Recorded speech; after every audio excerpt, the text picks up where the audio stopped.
Bugs me a little bit that the skybox looks kind of low res. It's still very pretty. Don't get me wrong, but it does look kind of low res comparatively.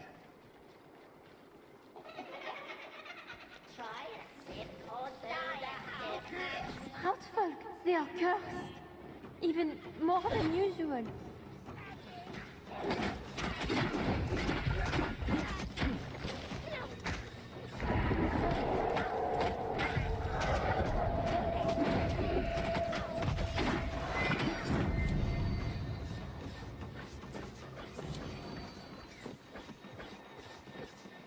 Still getting used to buttons though. I switched things around a bit.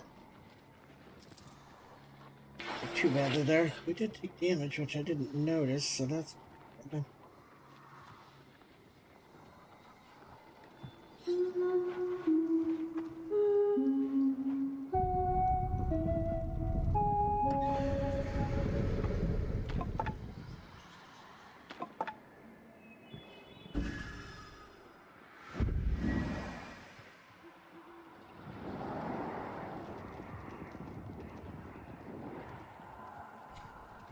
This is where I'm going. Yeah.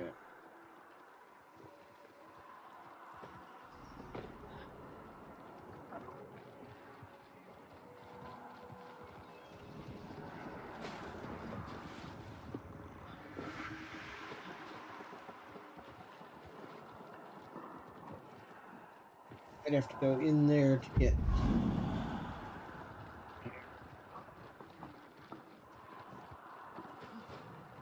interesting kit.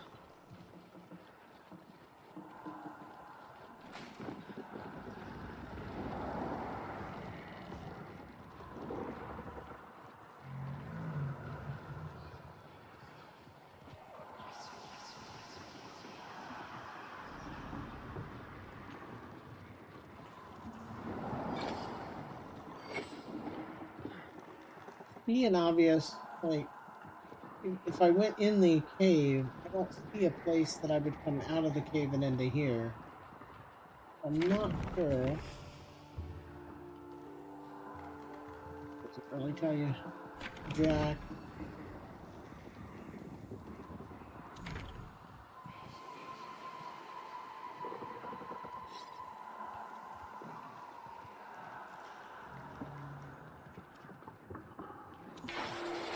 Yeah, I didn't mean to. How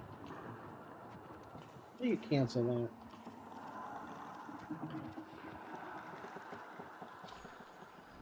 Cancel it.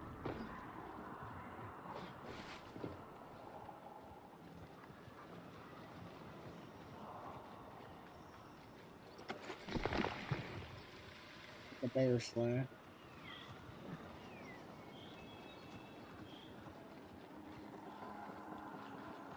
Not sure it's the correct way to get in here, but we'll go ahead and go in here.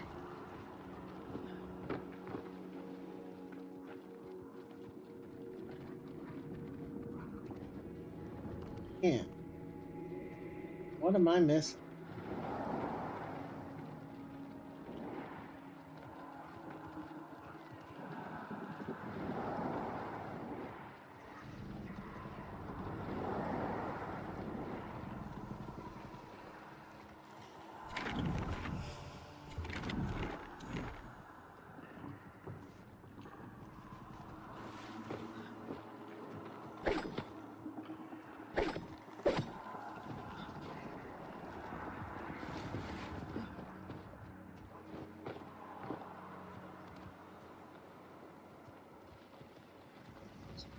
That's where it's marked on the map.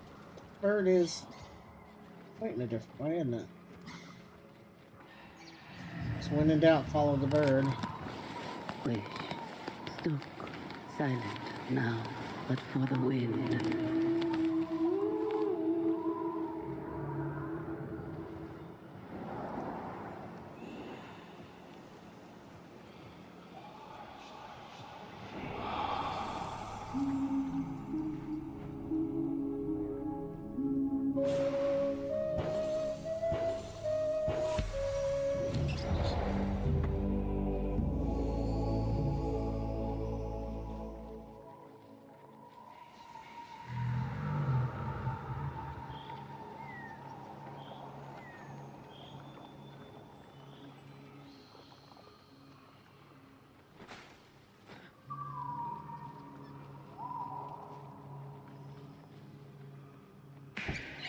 Bird is shifting.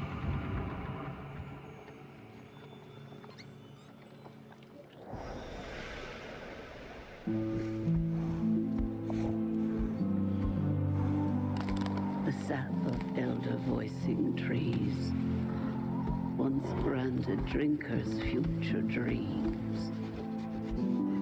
With none his own, no cub nor home, he raised them, their bearer, Bromius.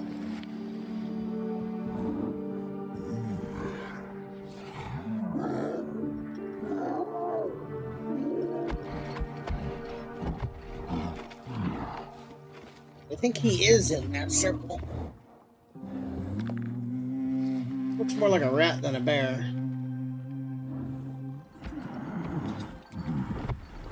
Sip and crown and see till morn with this song of growth we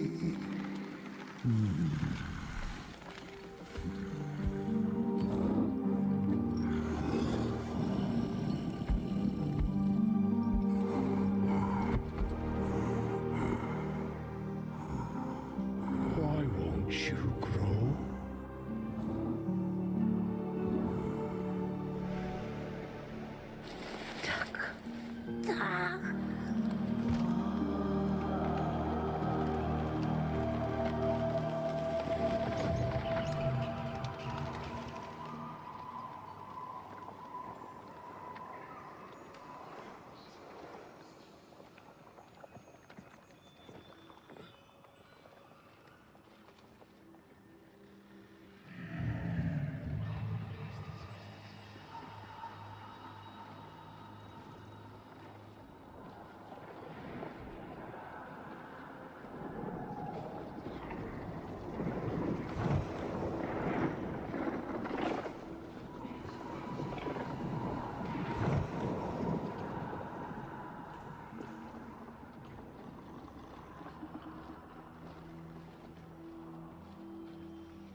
Turn the frame rate thing back off because it's starting to bother me.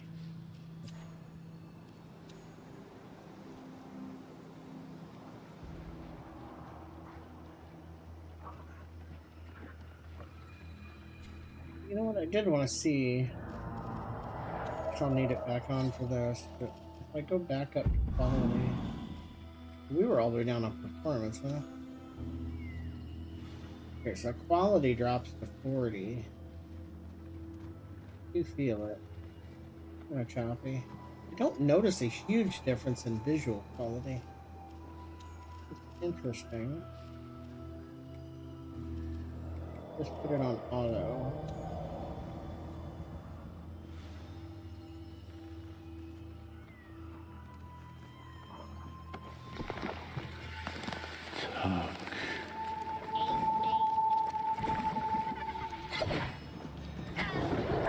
Leave the kill to your pack.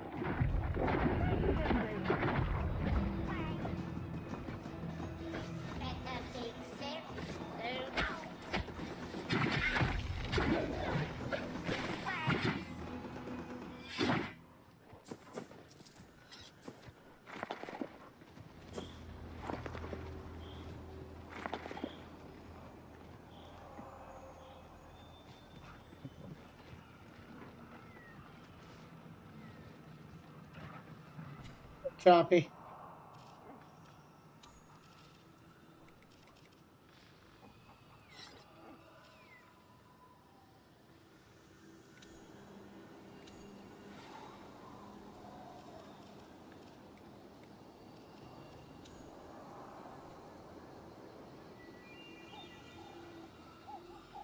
That's it already.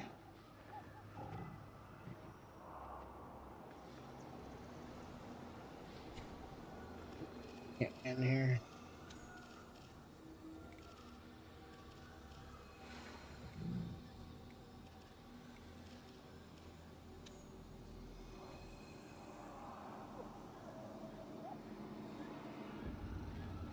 Okay, how weird, right? I turned it up and then I turned it back down and it didn't go back to where it was before I turned it up. I mean, that doesn't make any sense. Something's not unloading or...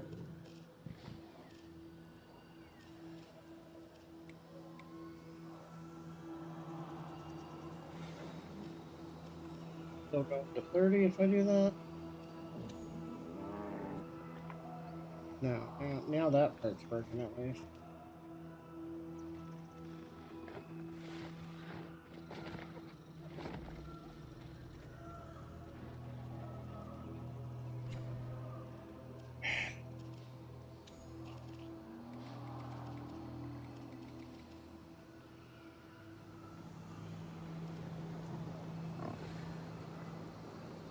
How much VRAM are we using? Only 3.7. We could probably go up on tech.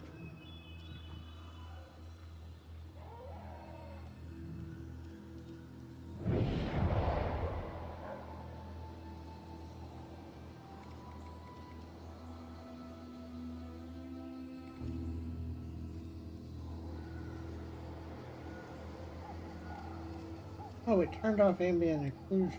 Interesting. Not sure why or when that happened. A huge difference in how things look.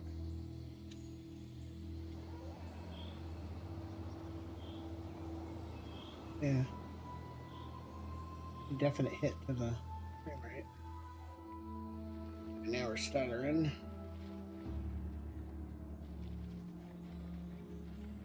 We'll get there.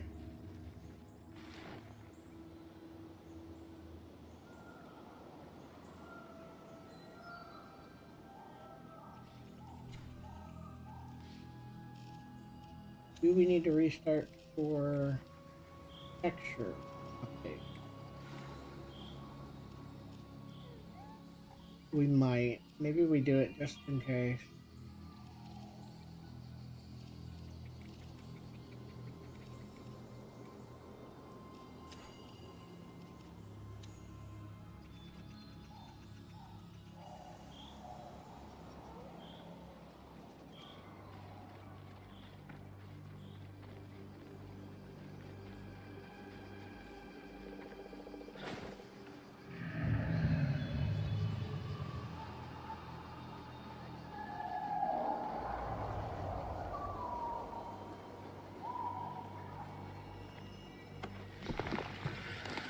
Wow.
History is rewritten line by line.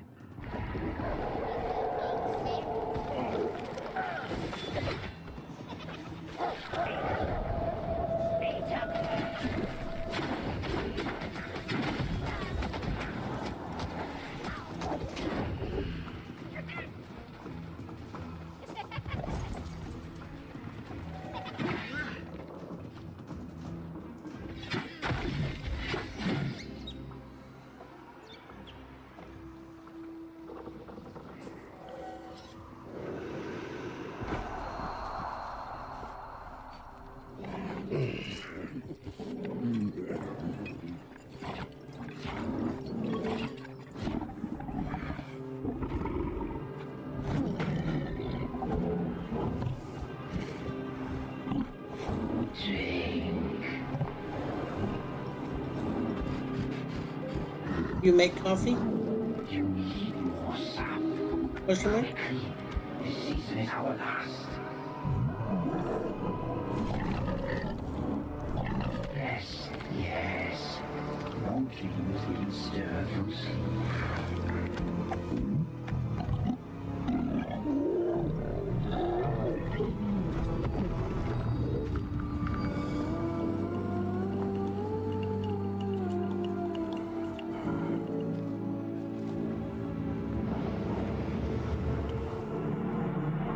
Mine.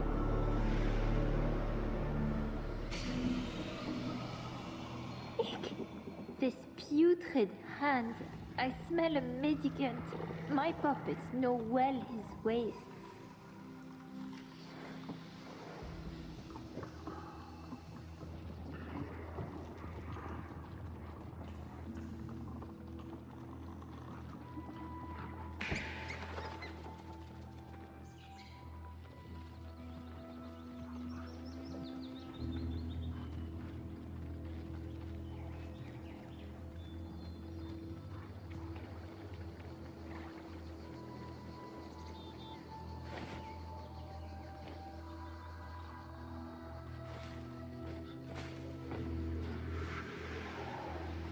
Such wretched odor. Oh, my poor nose. This Odin sludge seeps deep, you know, rousing bodies best left buried. We are close.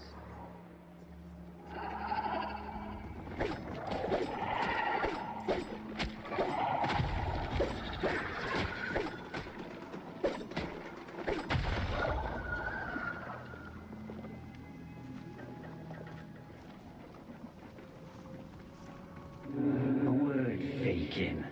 What have tree roots, corpses, bears, and seeds in common?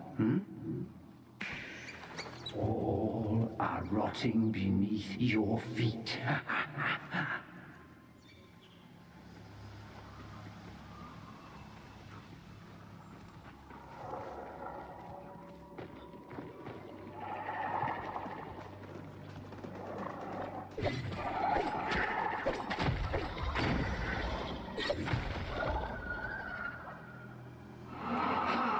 My wasteland. Quite like that double throw. Oh, that's cool.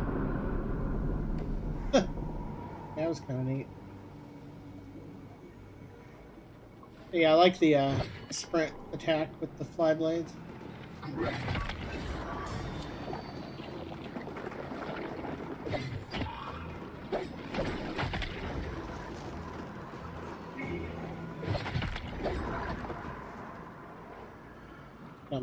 A little over leveled for this. Over geared, I guess. Mendicant in time. Mendicant wraith, leave our seed to the living. Ah, you misspeak, witch. Words have power. He lives now, my precious seed. Reborn, mendicant.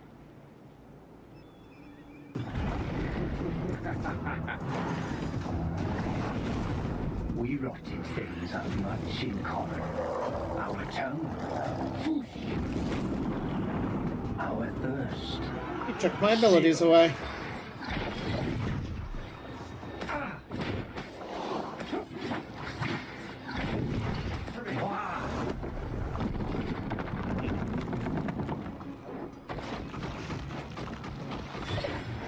Aha! What said I of rotted things? Shed tongues, shed blood, shed legs.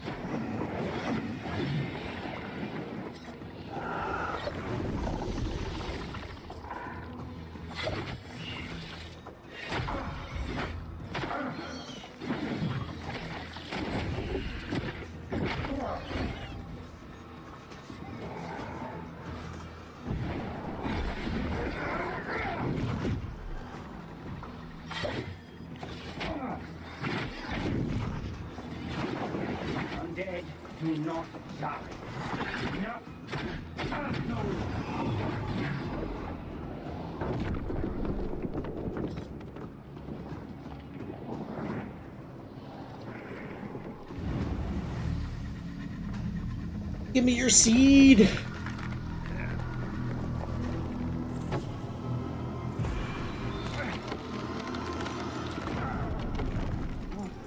Ancient roots from whence you've grown, voicing seed, take us home.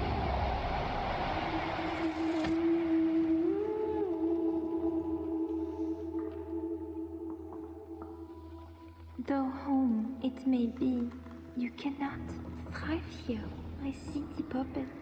This spoiled soil will turn you mendicant once more. You must go below, face the rot at its roots.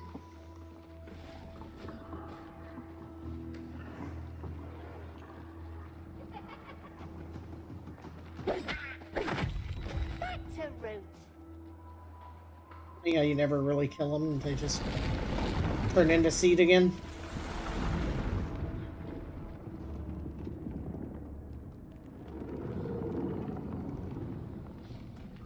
Remarkably well optimized for a game this early in development still.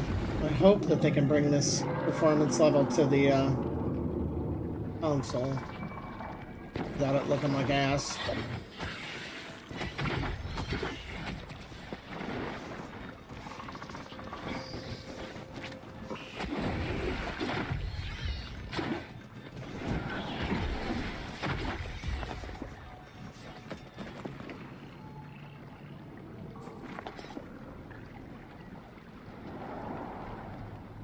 Peyton, switching the trigger and the bumper. Blocking. But I still find myself hitting this to block. Maybe I should be... You know what? The sooner we switch something like that, the better. Because you can get used to it. So we'll try that. We switch these two. Does that allow us to still cast with the other one? Yes, okay. Then we got to get used to like castings with the bumper now. I think having block on the trigger is just easier for me personally. The beast. Sap smoke on his breath, no less. Fly deeper.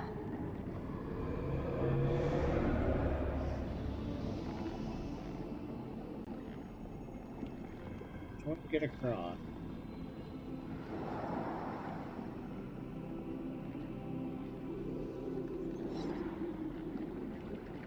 Ready. We just try and run across.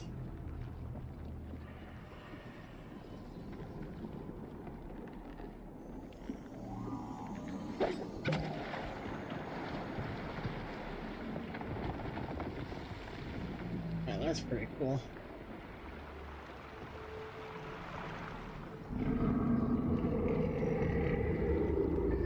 Bioluminescence is pretty stellar too. Pretty neat. Two different ways to go. It says that way, so we'll check this way first.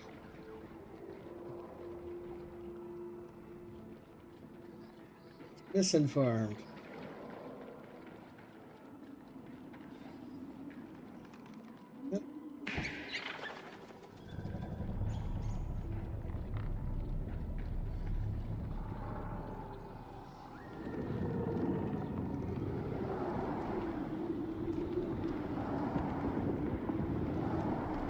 That's dark.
I still definitely need some health here.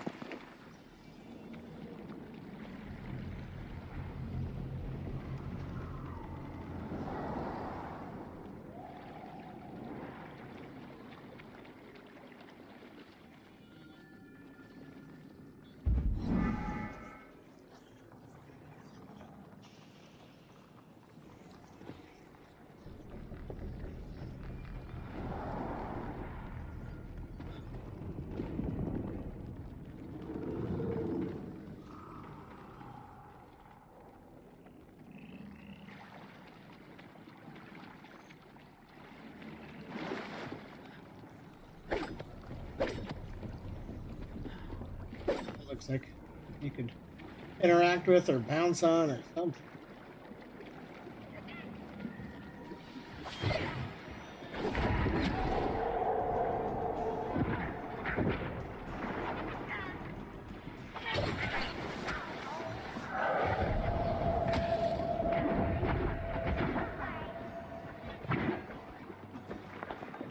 Dog.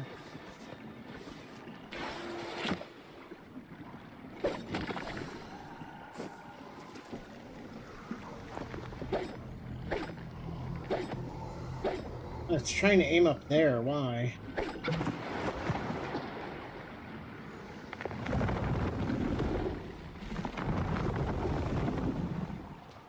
Up there to aim it.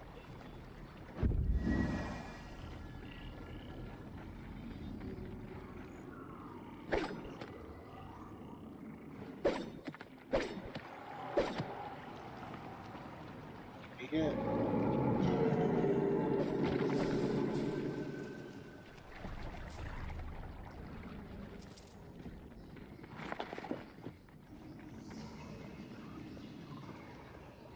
Almost looks like you can walk on it. Right? Good.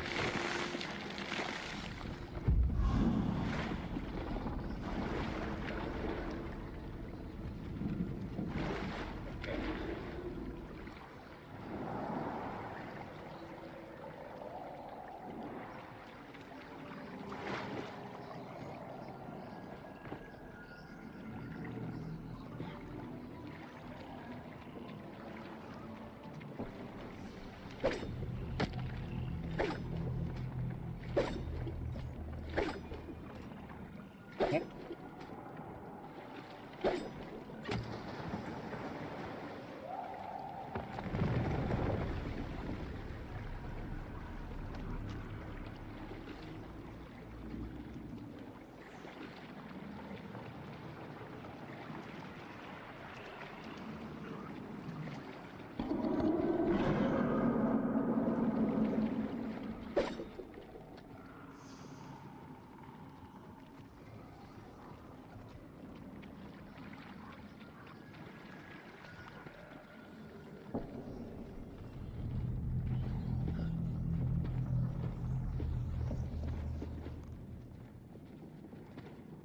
I hate platforming. With a vengeance. You don't see. There. This isn't flat enough to go up. That's too far. And we don't have heals anymore. What am I missing?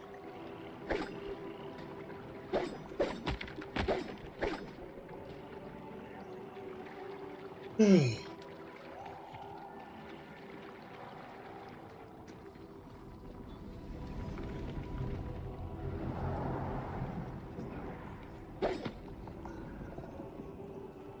like it does open at some point.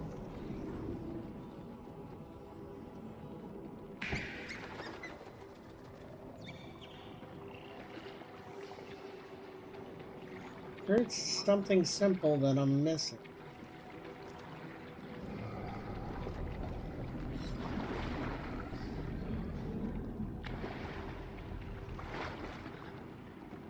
Guess it was that first set of vines I got.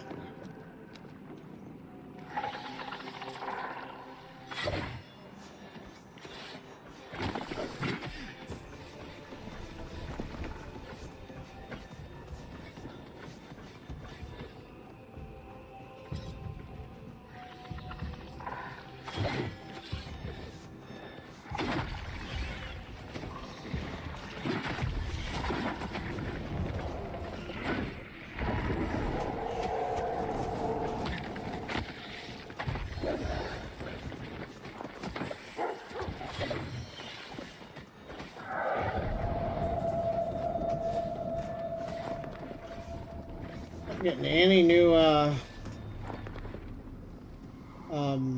meds. Let's see.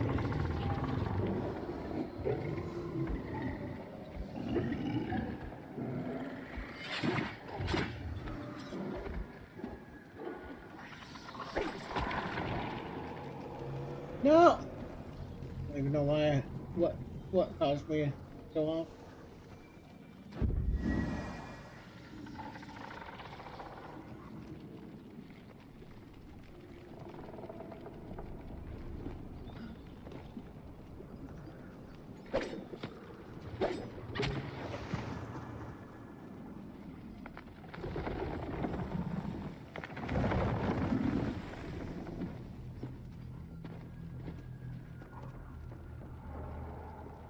Thankfully, pretty minor for platforming.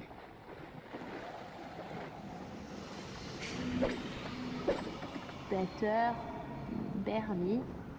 But our little needs the finest of soil. Allez, allez!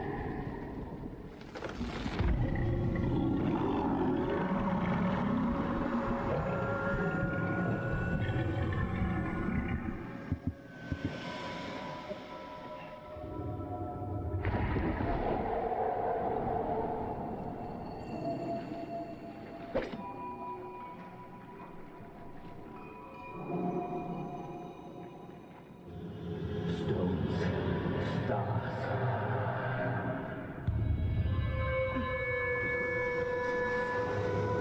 All the rot between them.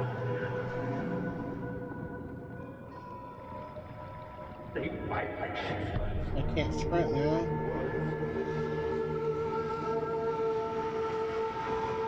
Breathe that out, widowed harlots.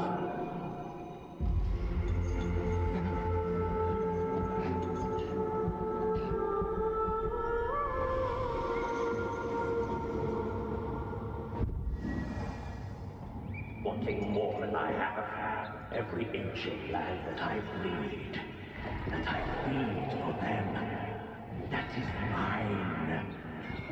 Mine. Grovel.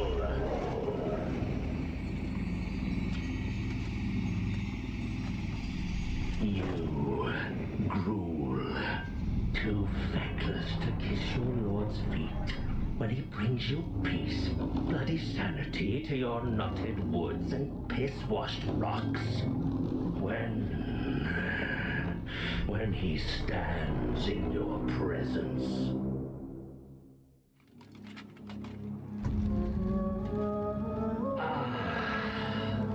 That's better. Better to listen. We are a family, are we not? Now give me the Empress, you blue-bloody bitch of a thing.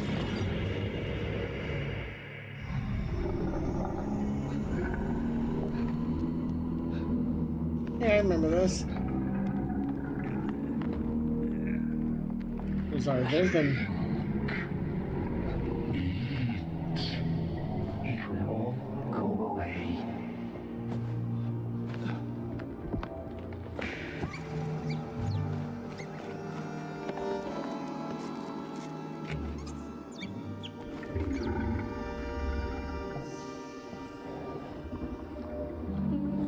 I don't want to hurt the bear. It's not his fault.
Damn it.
Your moment is here.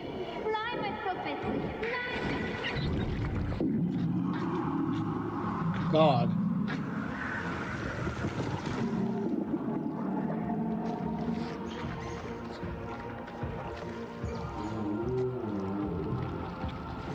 Come on, he's a big bear, but he wasn't that.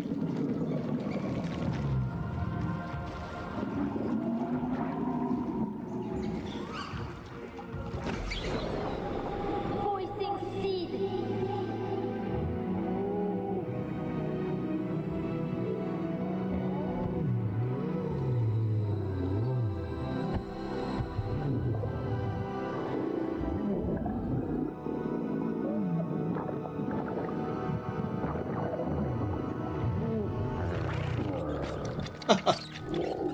Oh my.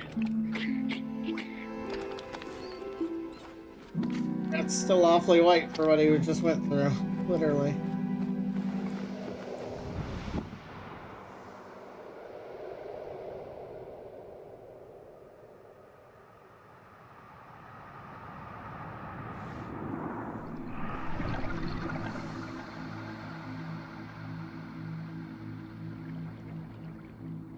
Okay.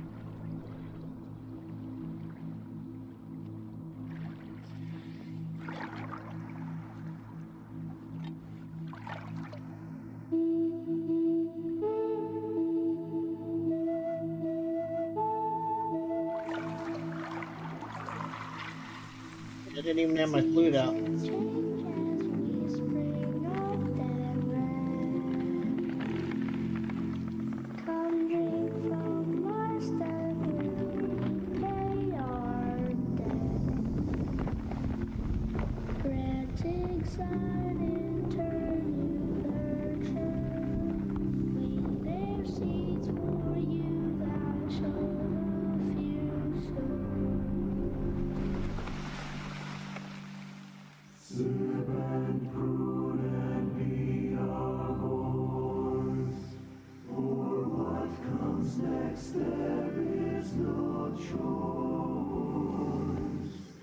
With the song of growth we start again. A seed. Everywhere, a seed. Speaks of people living in your dream. Come shepherds, hear our voices. Guard forests of living trees.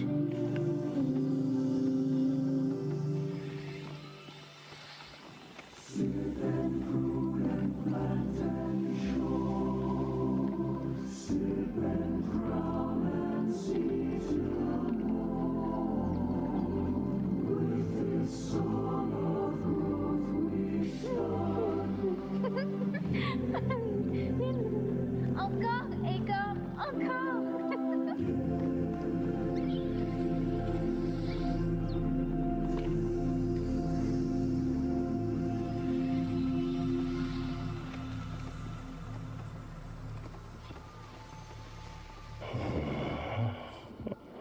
envoy.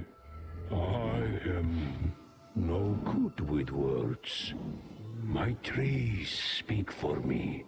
Better or worse? You know our tongue. So I ask you, talk if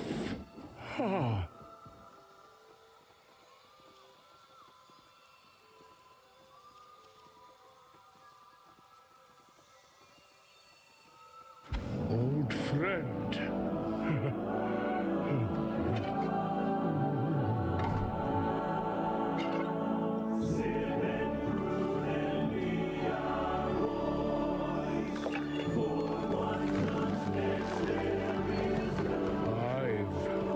Plenty new lives to tend.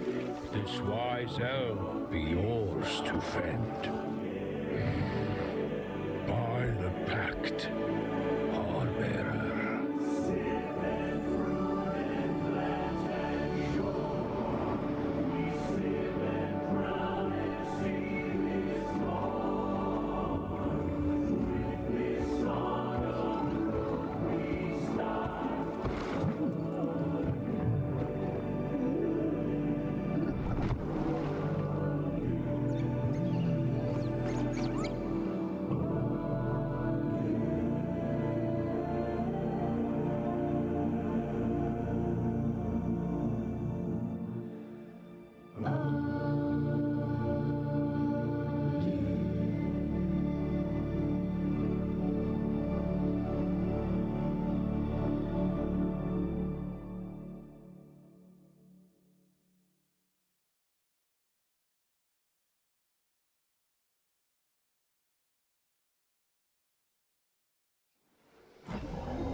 The envoy nears. Pray, we continue after.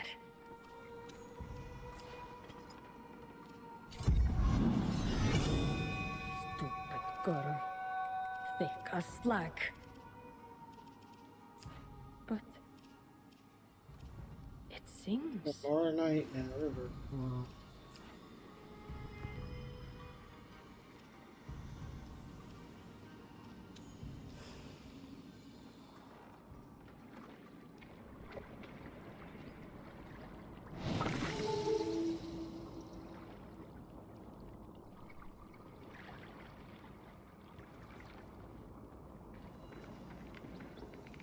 I know.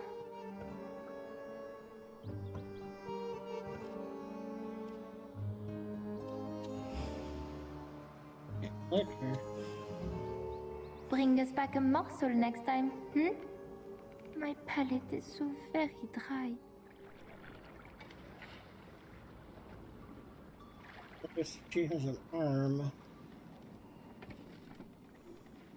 Like a replacement arms.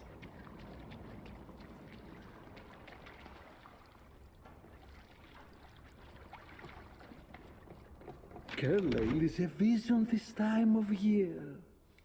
Mind the olden sludge.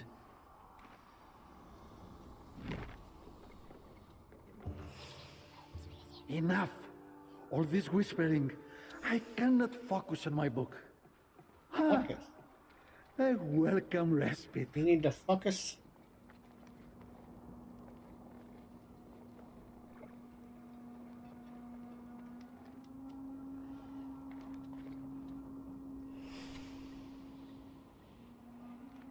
Now we're getting the 20 bonus. Oh yeah, our armor went up to 84 from 30 something. Now that we're matching the attunement requirements. pretty huge. A bunch of that'll go away when we switch our stuff around.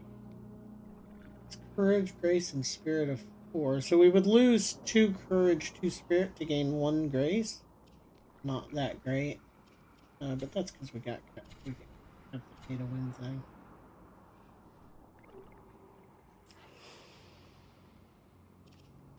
Get the sparrow.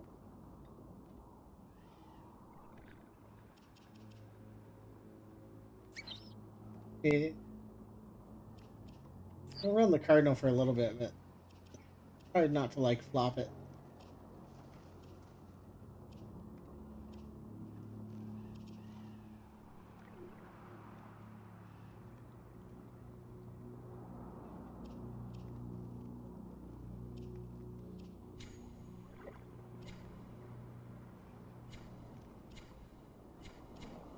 God, the cursor is like all over the place here. We had a plan here. What was it? Oh yeah, we were gonna put another point here because we need more grace for power. Keep holding off and doing that. Where are we currently at? We're at exactly 20, which is what we need for that date. Yeah.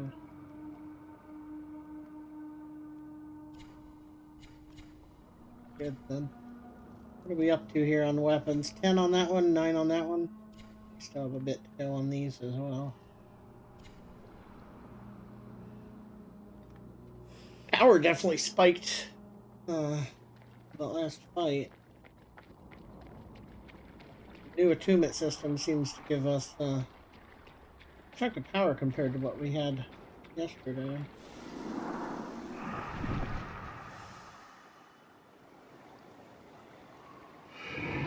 That's not good. Oh.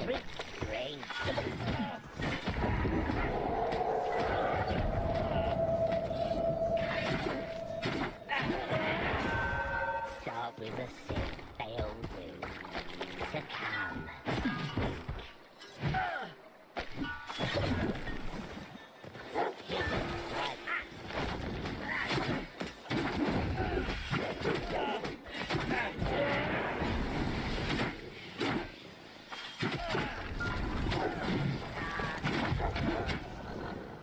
Yeah, we got way more power than we did before. Not even close. Is that a good or a bad thing?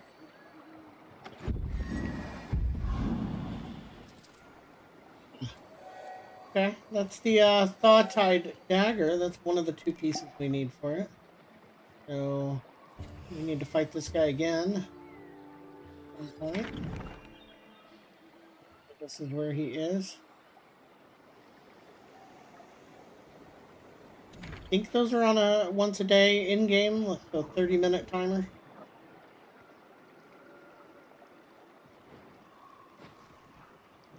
I make my health bar always visible. I don't like it disappearing. I'm gonna ask that on Discord here. Wait a second.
Be right back. Grabbing a drink.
He's sleeping just like she was yesterday.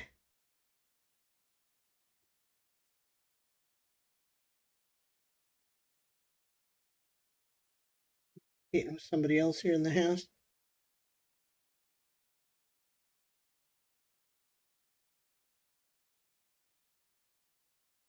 Get a quick look here at the patch notes. Just got.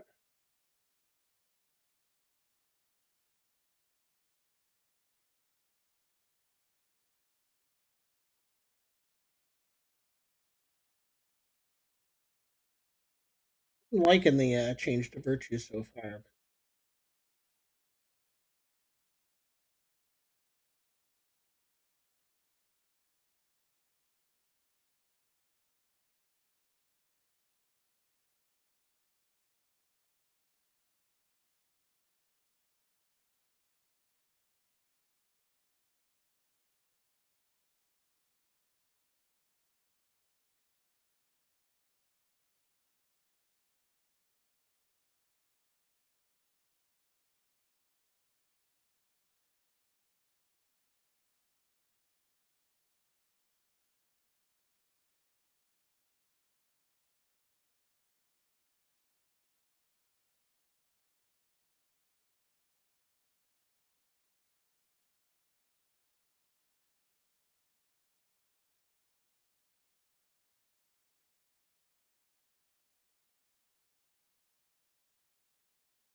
There.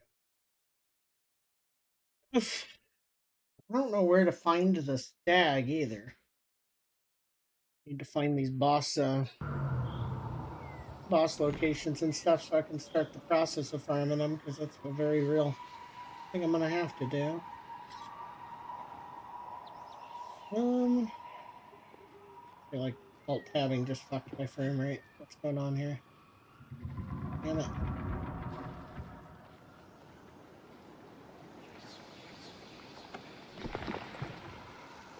I'm gonna restart the game. Give me a second here.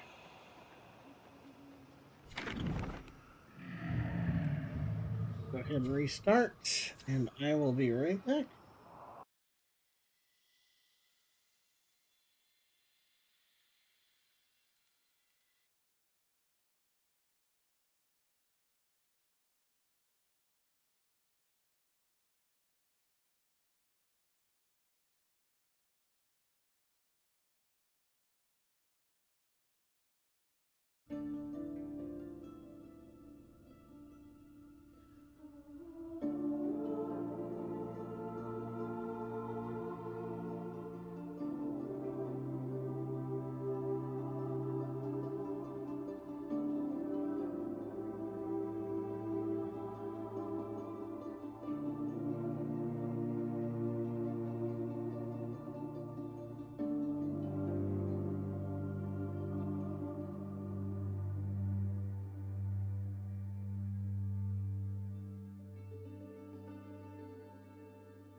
And my monitor just turned off.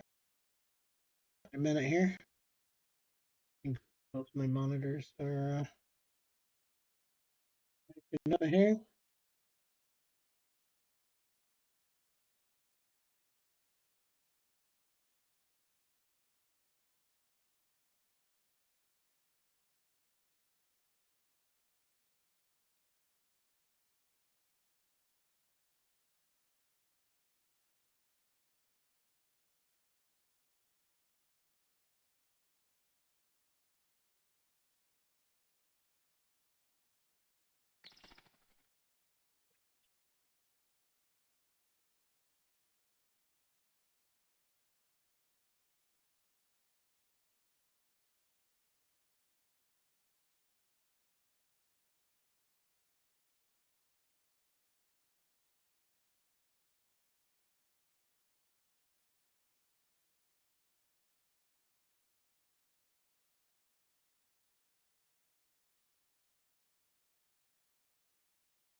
Weird. People. Yeah, there we go. I don't know why it's taking so long to load video, but I'm a little concerned.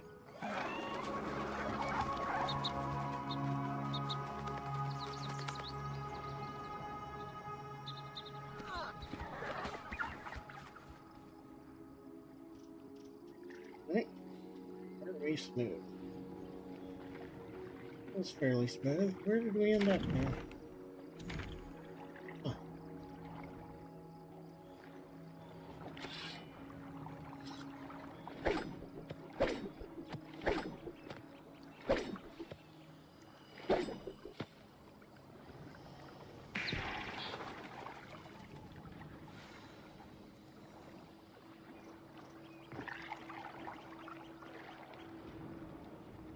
This is the new mechanic here.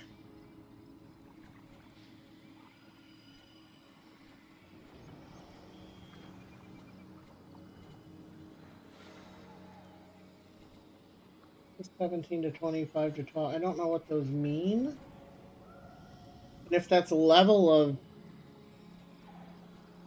difficulty, then it's weird that the 3-star is lower, right?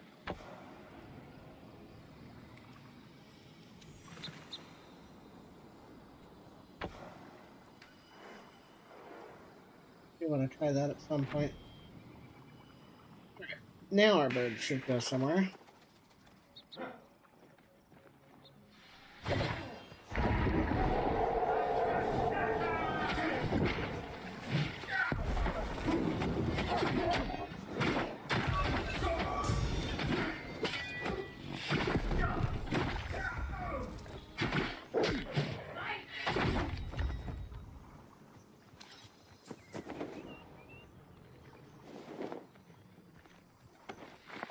You're surrendering the sparrow's tail. That's weird. I don't know why it considered this as abandoning it when we're heading right towards it.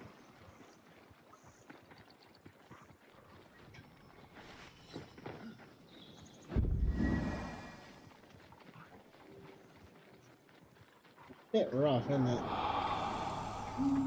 Like when something comes off cooldown.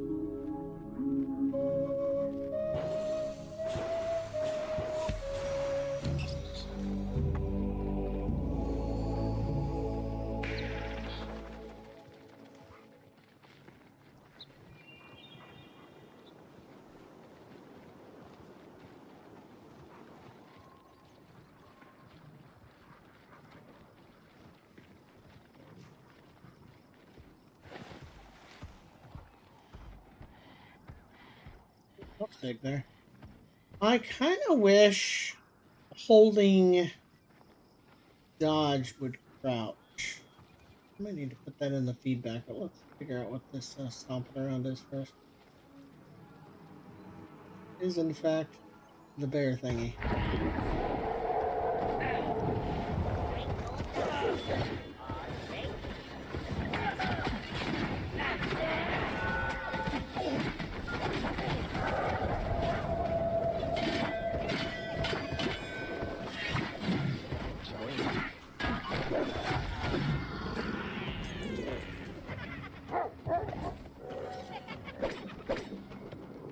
Straight up just leaving because of it?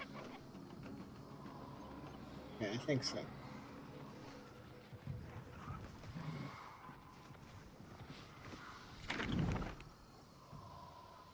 Feedback channel here.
Green glow of my wolf does often make me feel like I have a smite available when I don't.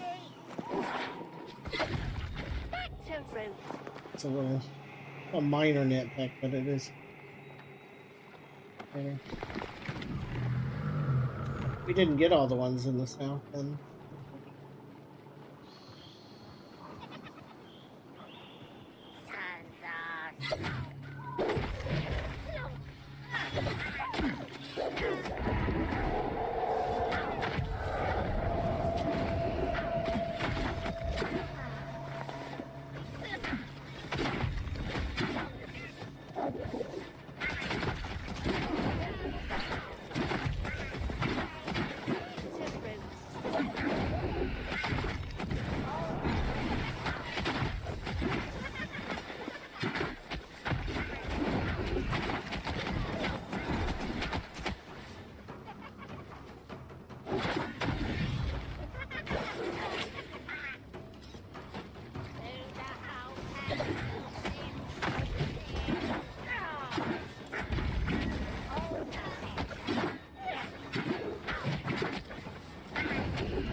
You guys are hard to track, huh?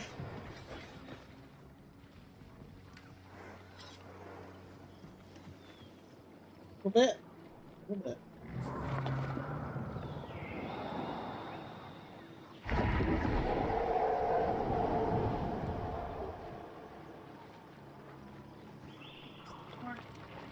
Drink. It's good for ya. Try it, sis, or die it, sis.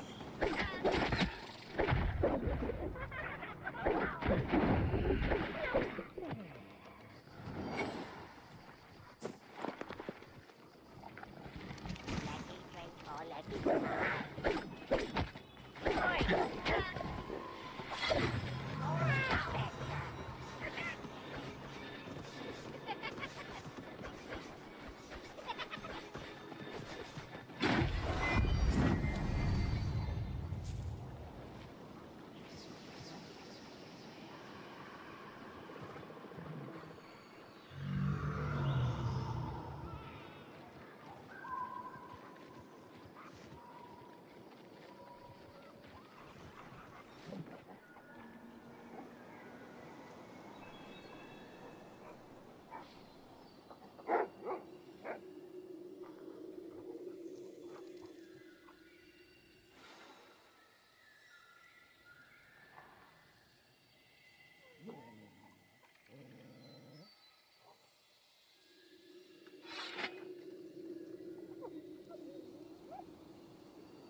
Trying to get breakfast underway here.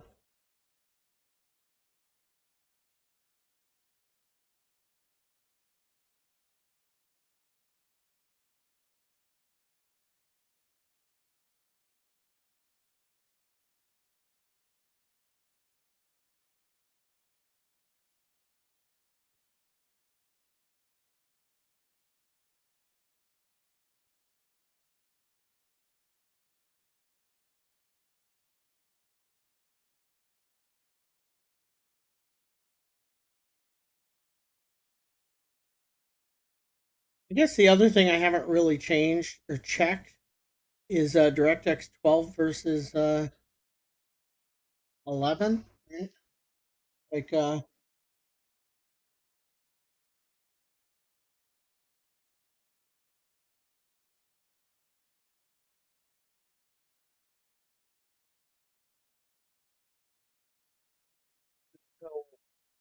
what I'm missing by not using DirectX 12.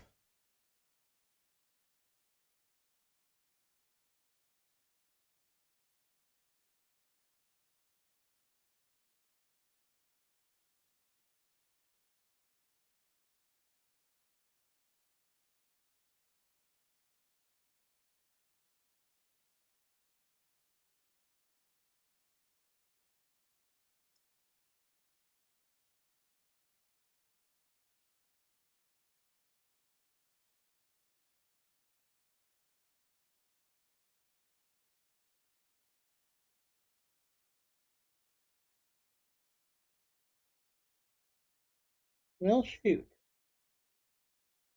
Be right back.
Right, sorry about that. We had a restroom break.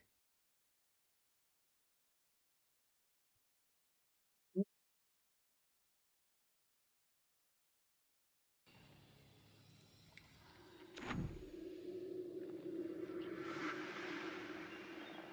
can't tell what weapon I have out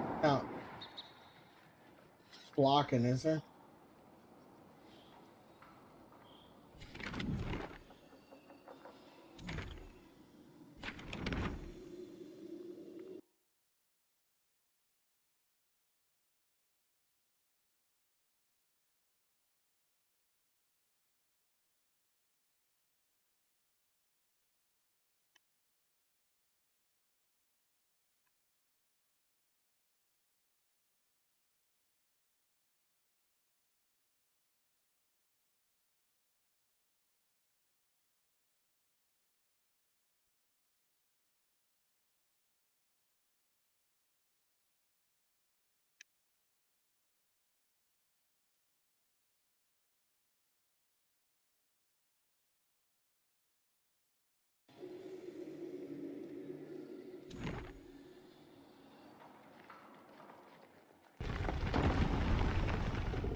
Shadow pop in there, which is kind of weird.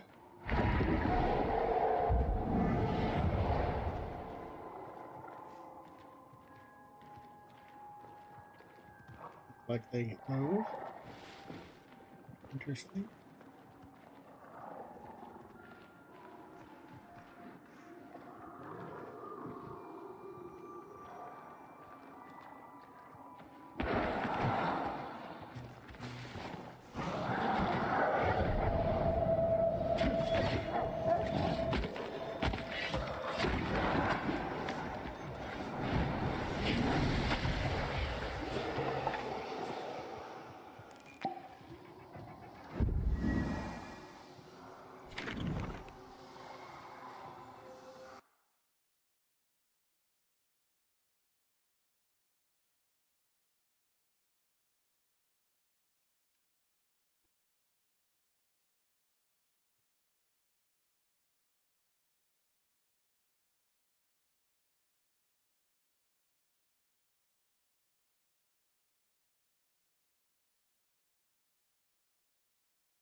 My dog just died?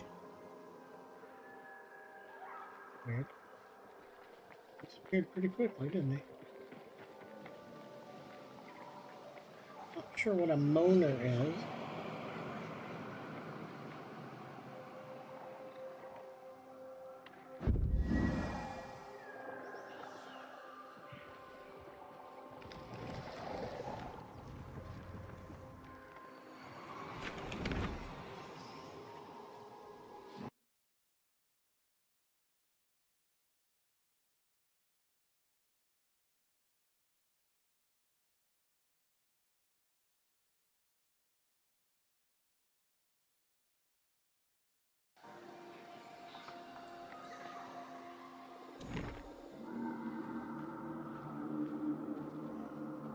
Chillin'. Moaner is that? This gets there then, right?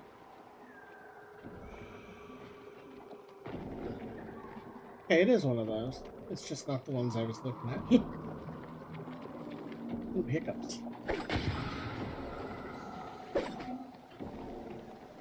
The other angle here.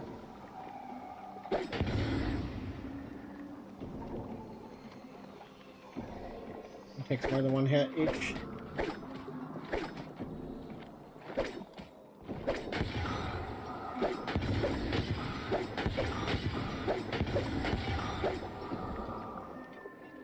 A lot more hits.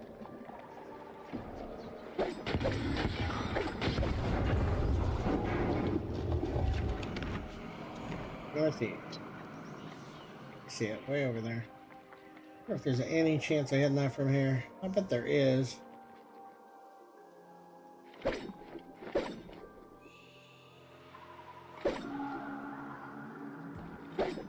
Fly pretty good.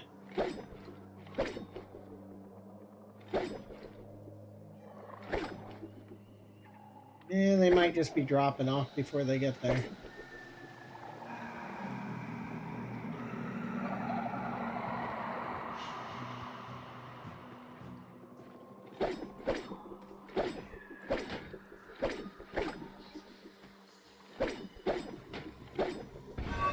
So that one had normal damage, the other one had, like, really high.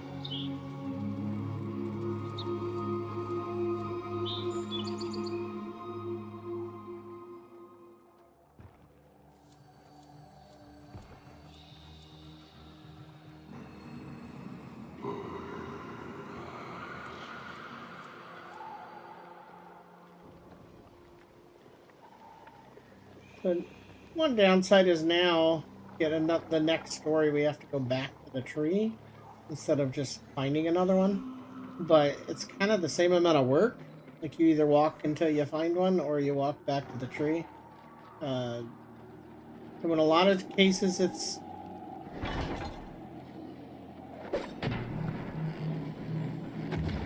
it could be more, it could be less as far as how far you have to walk to get there, right? But at least now it's consistent. You always know where you need to go. Good, bad.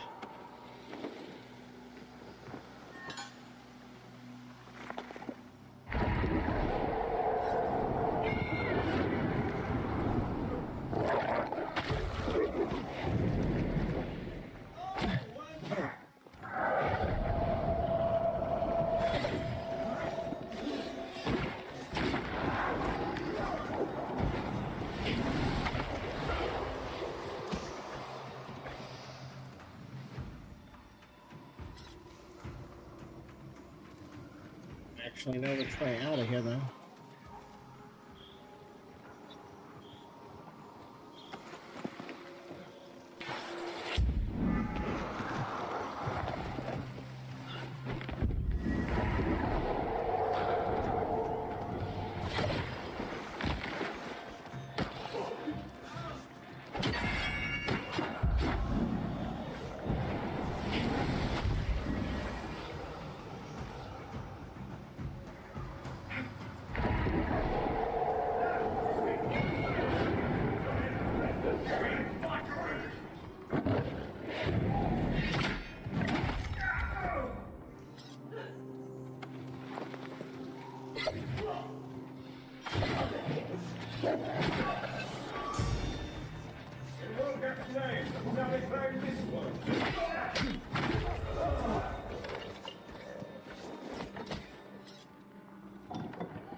I haven't seen one of the little dudes around selling stuff in a while.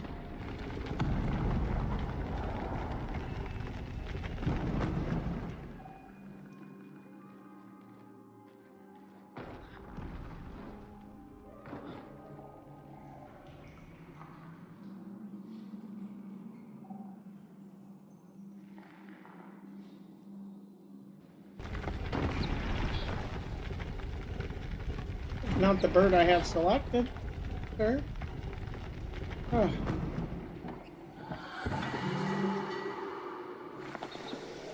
Yeah, that is not the guide I have selected.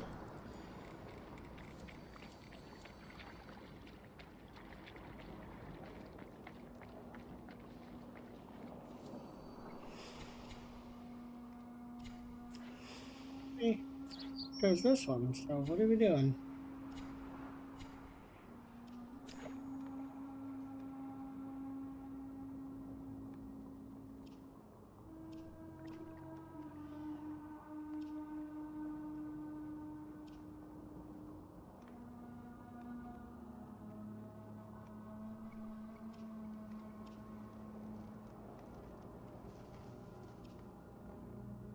Another grace, or we do either healing or... Wish I had numbers for this. Like, I don't know. Like, how much more frequent is this? How much more healing is this? Would be nice to know, right?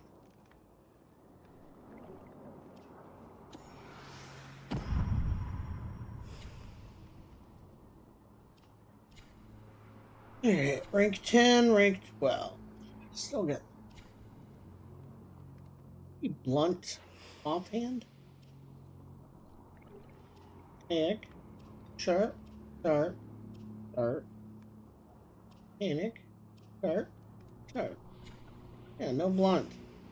No blunt, no fire.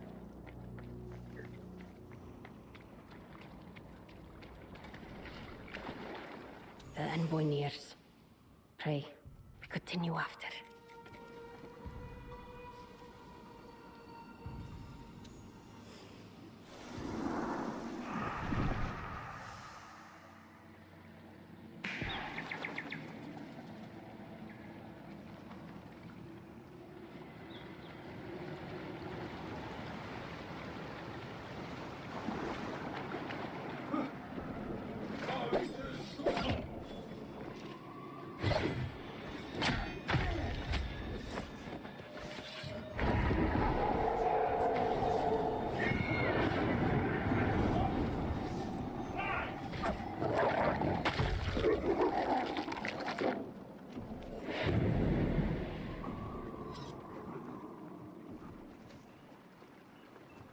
Really wish I could just hold dodge to get into crouch without having to hit a different...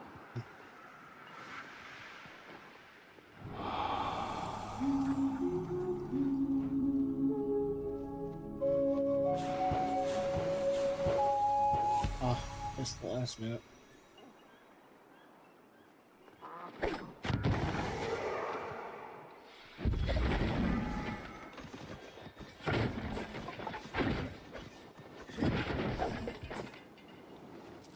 I like having the claw instead of the kick, though. I think it's the only pack that has a different effect. Alright, so where's the nearest world tree? Straight ahead. We can go get another story.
I have no seeds. I could have sworn I had one. The siege of Fort Carlisle. I'll take that. Yeah. Can't actually choose it or anything? That's kind of weird, right?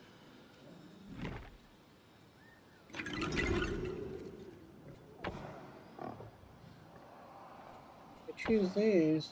Yeah, accept tail. There's no accept on that. I know we'll go do it. It is south.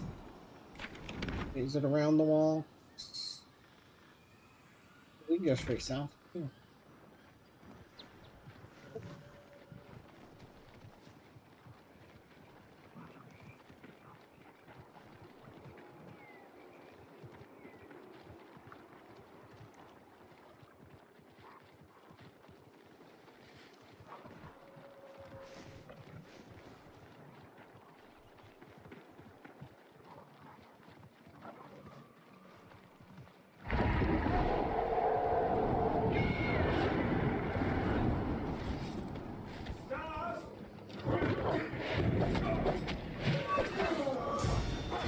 I hate when it does that. Canceled my wolf early.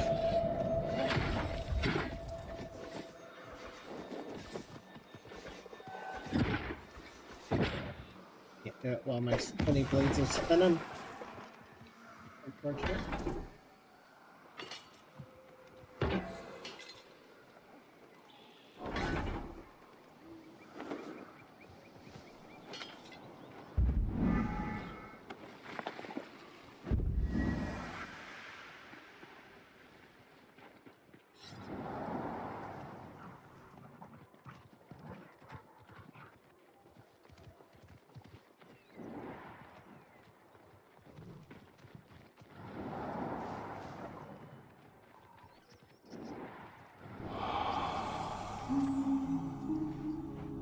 At some point I'll upgrade these totems too.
Before we go in, I think we can sneak over here and get this stuff.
Oh, you know what?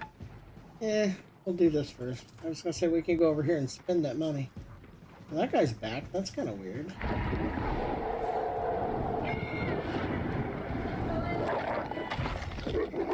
The chests are back. I guess we went far enough away? The door better not have closed again. Yeah, it looks like it didn't. That would be enough.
We got a lot to loot here.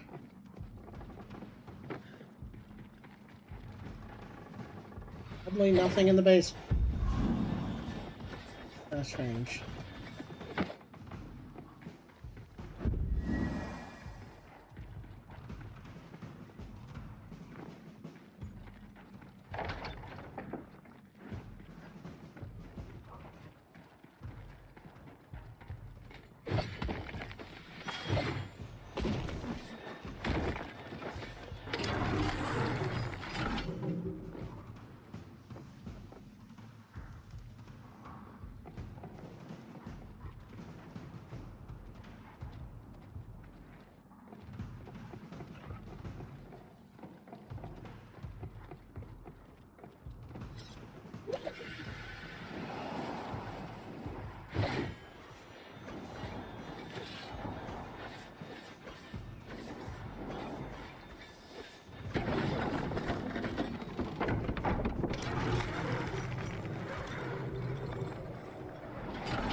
torches in here? The fire, rather?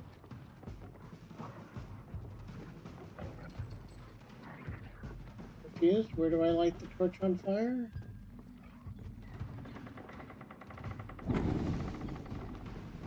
Equally any fireworks.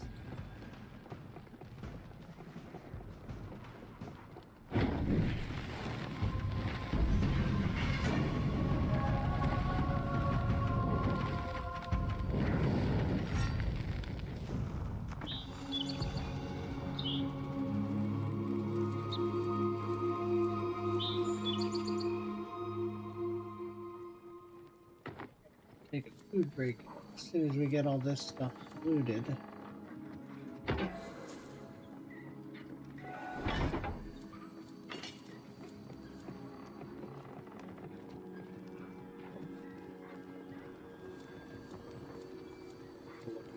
Where did I get that? It's mine, isn't it?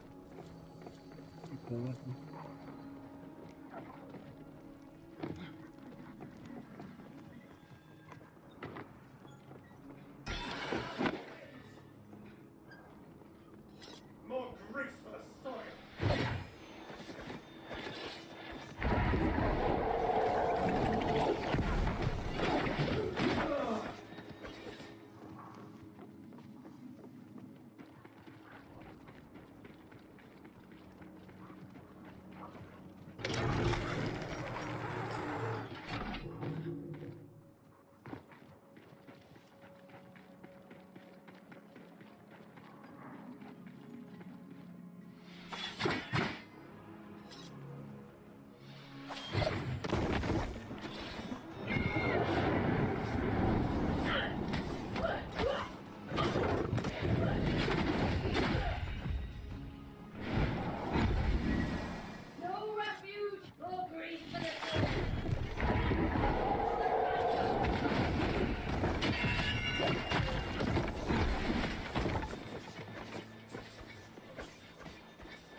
Okay, so that's not normal or correct.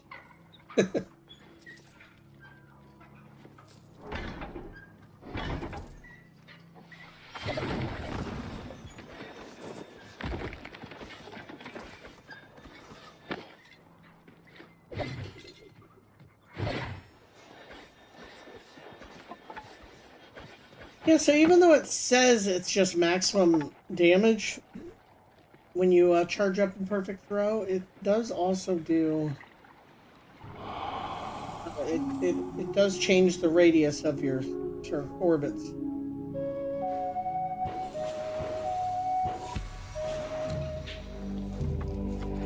Isn't always a good thing, right? Sometimes, like when you're fighting somebody with your other sword, you want to be able to hit people right next to you. Which this does, right? But this does not. A little tricky.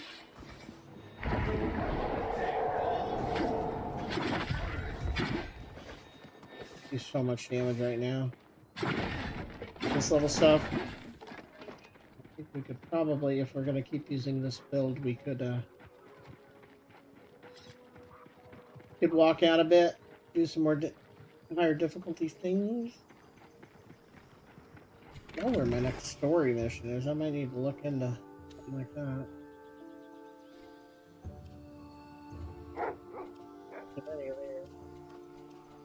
We're going to take our food break, and I will be back on a bit later.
So Preludes 13 is here, and while there are some things I really like, there are some things I do not like at all.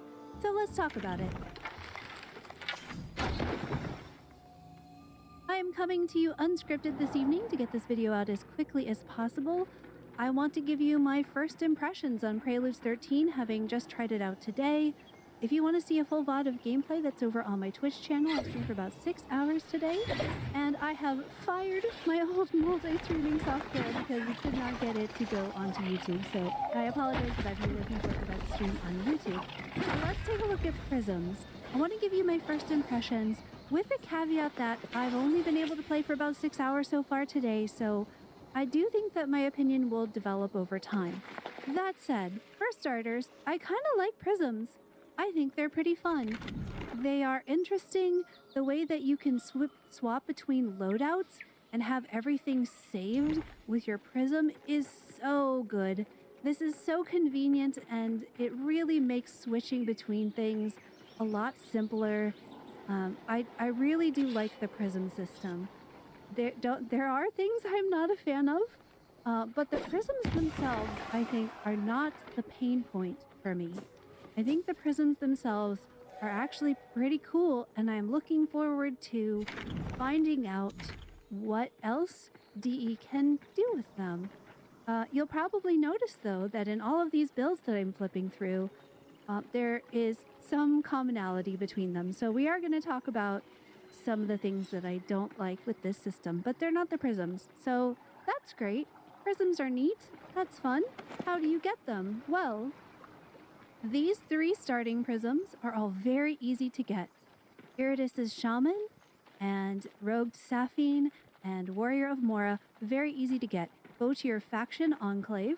I'll show you on the map right now where those are. You go to your faction enclave, you talk to your faction representative, and then after that conversation, you will have that prism. So Kith of Kings enclave is in here. It's inside this little thing right here.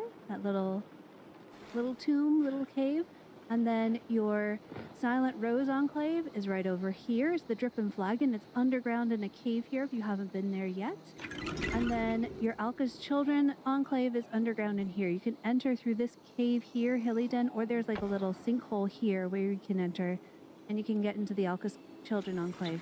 So those 3 starting prisms are all very easy to get.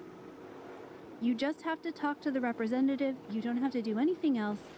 That's pretty great. I'm really, really happy with the way that these 3 have been implemented. The other ones, I really hope that DE revisits. So your hybrid prisms and your extreme prisms, you have to purchase from the faction shop. Your extreme prisms are the ones that invest a very large amount into one of your 3 virtues, and your hybrid prisms are between 2 virtues, like your midpoint between 2.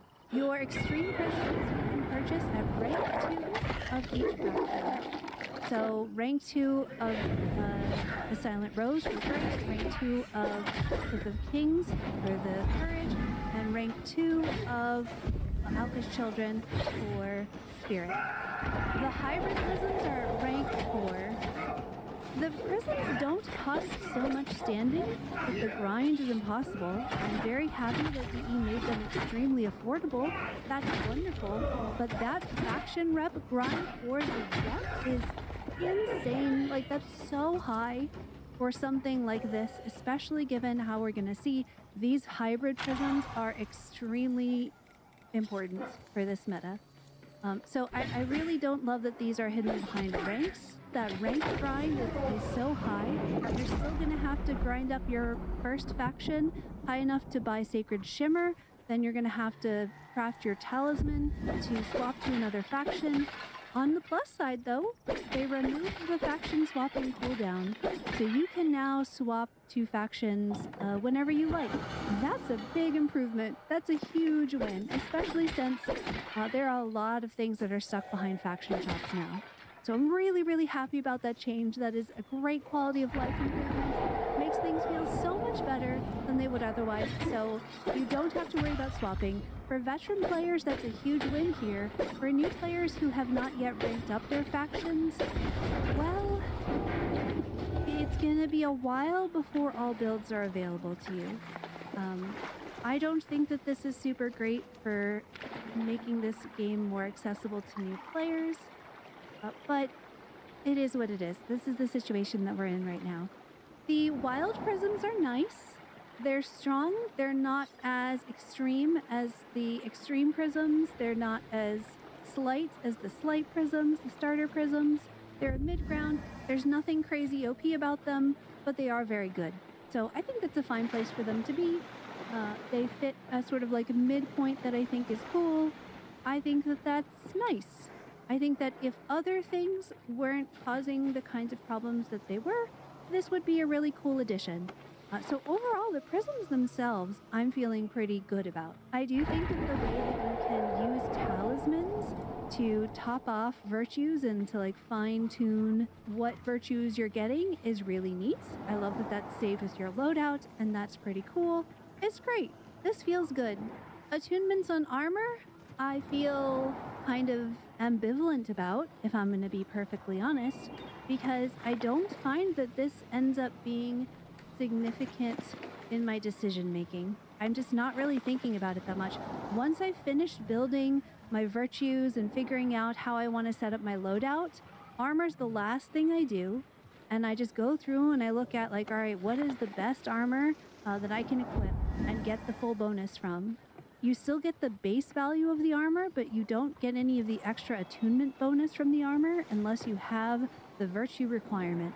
Since I have all the armor pieces in the game, it's fine. I just equip the best one that I've got for the loadout that I have.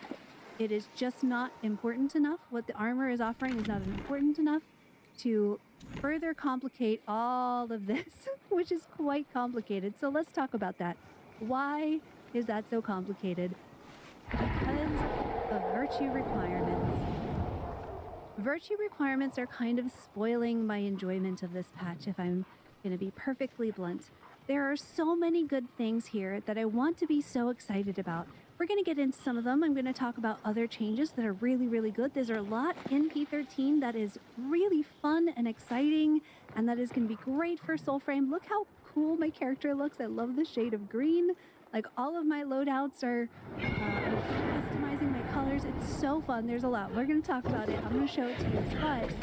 But virtue requirements are just not ruining. I think it's too strong of a word. But virtue requirements are a big damper because I love to play bow.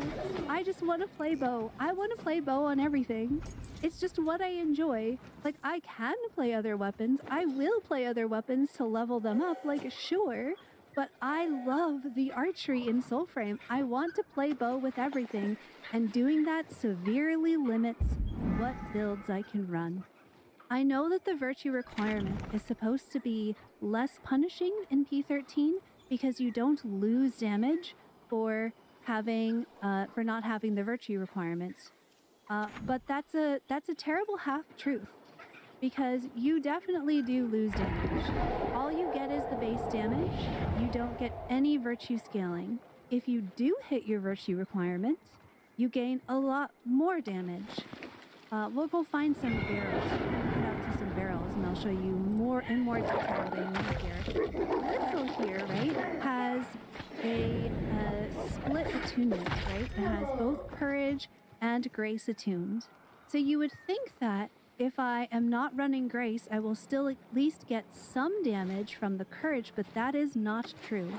If I don't hit my grace requirement, I don't get any attunement bonus from neither grace nor courage. And that ends up being extremely punishing if I want to run any build that doesn't have grace in it with a bow. Damage output absolutely tanks. So let's go take a look at that. I'm gonna go find some barrels. Alright, so here I am on my split virtue build using the hybrid prism that gives me both courage and grace, so I can hit my virtue requirements both ways. That's gonna give me both courage and grace. Let's go see how much damage I do to a barrel. Alright, let's see. Just a regular light attack, 138 damage. Cool. Let's switch this over to the extreme courage prism, which in theory Blitzers should benefit from, because it does have a courage attunement, right? So it would make sense that it would still benefit. But I'm no longer hitting my grace requirement, right? Now, all of a sudden, my damage drops significantly because I'm not getting any of that virtue bonus. I still have the same number of virtues, but now I'm only getting the 91 base damage. This means that if I run a bow build, I get punished significantly for not running any grace, for not meeting my weapon's virtue requirements. This makes it really hard for me to enjoy the good things about this patch. There are so many good things, I think, about this patch. The way that it's going to shake up the meta and try some different builds and combinations. I actually really enjoy how virtues are effectively scaling right now. I think it's very cool. I noticed right away when I put on Oshelda that the stone targets were getting affected by virtue scaling. I love that my Sizemore is actually rolling farther when I have more courage on my build. It feels so good for those allocations to be meaningful in my practice. I really like that aspect of this patch. However, the ways that virtues do other things to your character make those choices feel very stifling. The fact that I have to run Grace whether I want to use my Grace ability or not feels bad for someone who likes to do bow. I feel like I can either choose to play bow, and then I can either run Grace build, Spirit Grace build, or Grace Courage build, or I can use a bow, do a Courage Spirit or Courage Spirit bow build, and just be bad. It doesn't feel good. It feels like a choice has been taken away from me, and maybe if I had never had that choice before, it wouldn't feel so bad, but it really does now. It feels like a whole chunk of the spectrum has been taken away because I need to meet this virtue requirement. Now, really important question. How limiting is that really in gameplay? So if I'm gonna go on my, let's do full spirit. Let's pretend that I have Master Spirit and we're gonna do full spirit. I'm not really getting damage or armor from anything. How punishing is that really? Well, the answer for armor is quite punishing.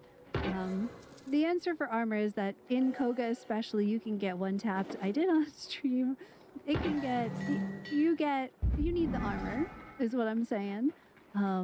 Although, man, without courage to give you more health, you just don't want to get hit. You just want to dodge. Just realistically, P13 is like you're either running a courage build or you're good at your dodges.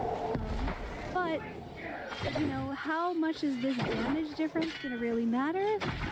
Well, when you're not in Koga, it doesn't matter that much. It's not huge, but it is meaningful. You know, my headshots are still good. Like, that's nice. You can just build for your rune procs and then it doesn't matter as much.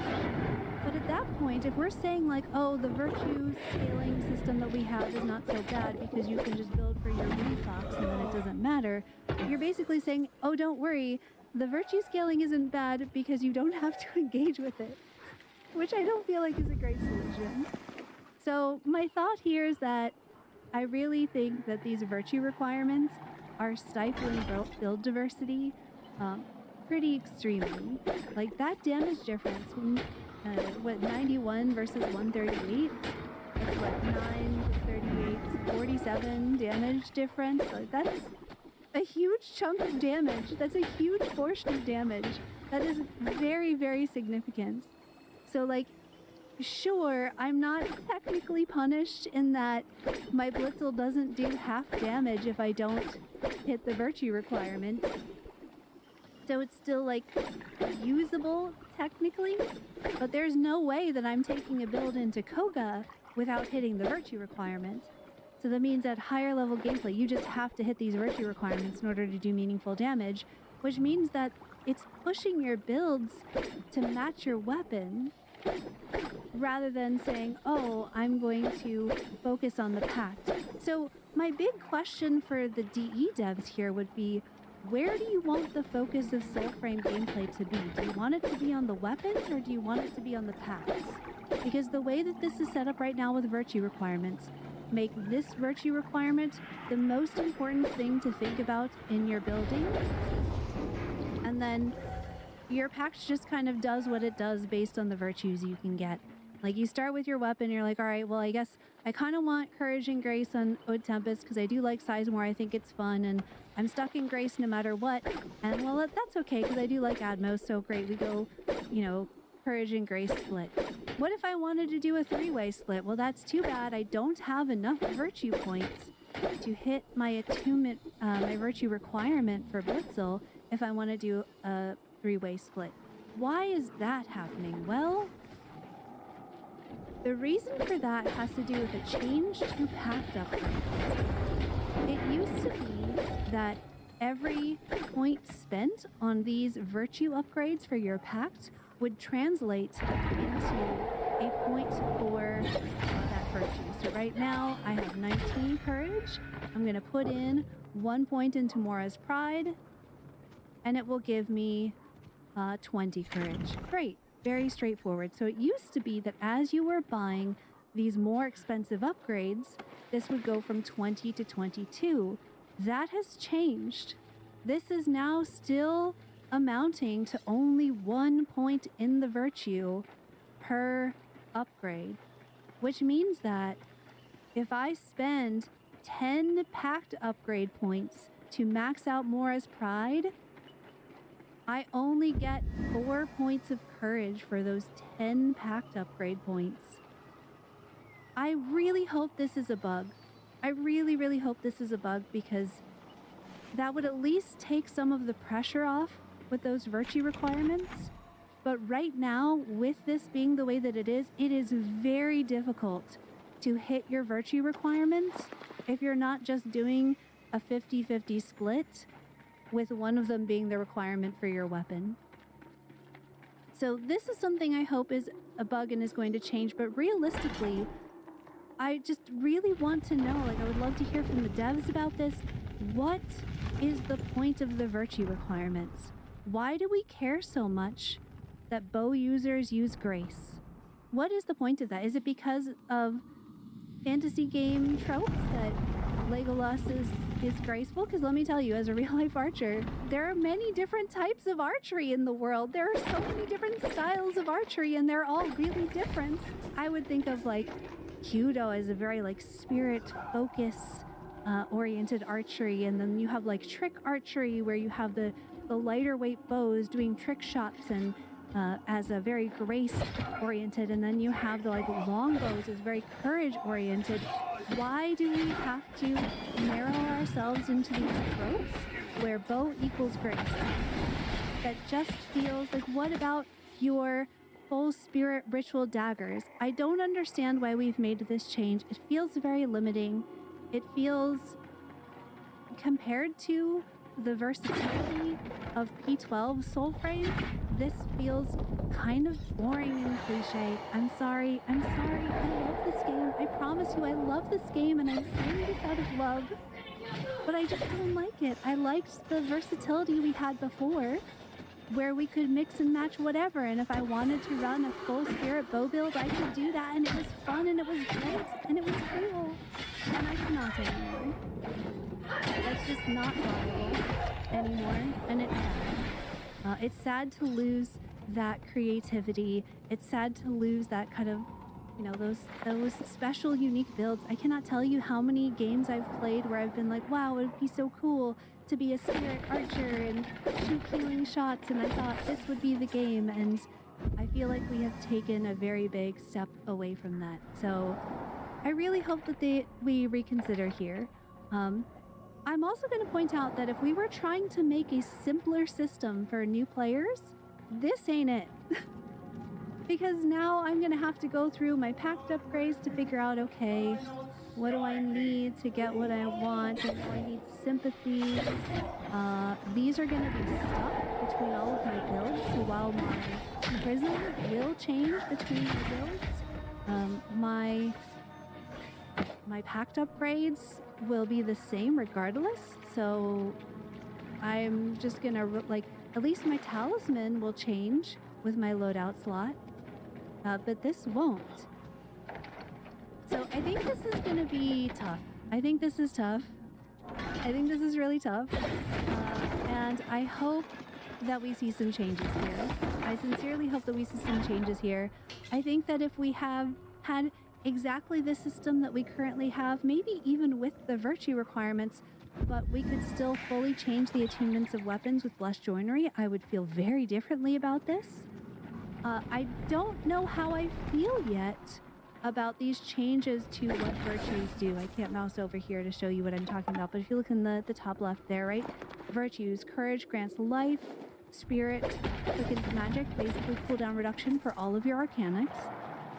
The spirit CDR is strong, not crazy OP, but very strong. The life from courage is strong, not crazy OP, but very strong. Grace, the way that it's worded is quite confusing. It's not as straightforward as I would like.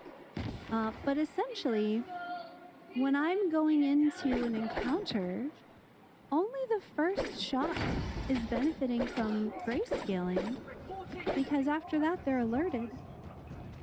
Only this first one gets my headshot multiplier. That's pretty solid damage, hooray! That one doesn't get it because he's alerted already. Yeah, like one shot per encounter gets the grayscaling. And look, maybe bows don't need a bunch of extra damage, and that's fine. That's okay. I am all right with not getting a bunch of extra deeps. I actually don't think that more damage should be part of what any of the virtues do. I think that health and cooldown reduction are just so valuable. I want grace to have something that's equally valuable. That's really my pain point with what grace does compared to courage and spirit, is that it just doesn't feel as valuable to get this finisher damage. Even for short blades, I feel like that's just not as good. It's not as strong. Something like maybe, you know, extra movement, extra attack speed, a longer dodge. Maybe it's not run speed because we don't want to make people zipping all over the place. Maybe we get slightly larger dodges or something. Something that is utilitarian and just as useful as more life and cooldown reduction on arcanics. Because at the moment, the grace benefits just feel very niche and comparatively lackluster. But this doesn't frustrate me in the way that virtue requirements frustrate me. If I did not have the virtue requirements, I would be choosing what to run, probably based on what arcanics I like. Like, yes, the extra cooldown reduction is good, but so is extra life. And if Grace had something that was also good, I would probably just be deciding this based on like, what arcanic I want to run. I would love to run a build that runs Siren that focuses on Pick of the Light and Pictrix Powder. I love these two abilities. I think they're a lot of fun. I do enjoy stealth, but it's not as fun for me as running around and getting skirmishy with these two. So I would love to run that, but a Courage Spirit split just doesn't work because of the virtue requirements. I just don't have the option to do that. I would still run Grace on some things. Grace on Orengal would be great, but it's just so hard to hit this virtue requirement. So anyway, I suppose the bottom line for me is that I just don't feel like I have agency in my build craft in the same way that I did with P12. My weapons are essentially determining my build. They're determining what pact arcanics I'm focusing on. They're determining basically everything. And it feels very limiting. It feels very stifling. So I actually really like the prisms, and I very much enjoy the way that virtues are impacting pact arcanics. I love the scaling I think that that's really cool. I think it's fun to play around with, but it does feel like the Pact Arcanic virtue scaling is fighting with the weapon attunement virtue scaling. And these two systems are just not playing well together. And I feel like I have to choose between one and the other. And because, like usual, our Pact Arcanic base values are good enough that if I'm going to have to sacrifice either Pact Arcanic scaling or weapon damage, I'm going to sacrifice the Pact Arcanic scaling, and I'm going to get my weapon damage. Because realistically, weapon damage is just too important. So yeah, I'm really enjoying how virtues affect Pact Arcanics. I think that that's really cool. I just wish that I were free to engage with that system without having to sacrifice my weapon damage. That choice just feels so rough and so contrary to the stated goal. And Buildcraft has gotten so much more complex with min-maxing your stats through items and not being able to directly control with the need to hit the virtue requirements. I think if we didn't have to hit these requirements, equipping different things to get different bonuses would feel a lot less complicated than it feels right now. But hitting this weapon requirement is just too important and too punishing if you don't do it. So my least favorite part of this patch for sure. But here's hoping that this gets changed in the future. So let's talk about some of the other things we've seen in Preludes 13. I'm really loving the new character customization options. The hairstyles are very cool, lots of really good options that I am enjoying playing around with. This one is definitely winning as my favorite so far. Love the way that we can customize eye color. Very, very cool. Having a lot of fun with that one. Skin tone is here. You can change your character's frame. If you do this, though, it does reset your face. But you can change your frame. Then you just pick a different face here. Yeah, I think this is really, really cool. I love the way that my character looks now. I am just really happy with these changes. This is great. We can also change our Pact Arm cosmetics, or the colors at the moment. Hopefully in the future we will see some other customization options as well with different skins, maybe, I hope, eventually. But I'm really enjoying the ability to dive into some different colors. This is so cool. Orengal's Claw is finally hidden, which just makes my archering in Orengal feel so much better. I know that's maybe a silly thing for me to be excited about, but I love it. World trees now have this votive system where you can select your tail at the tree.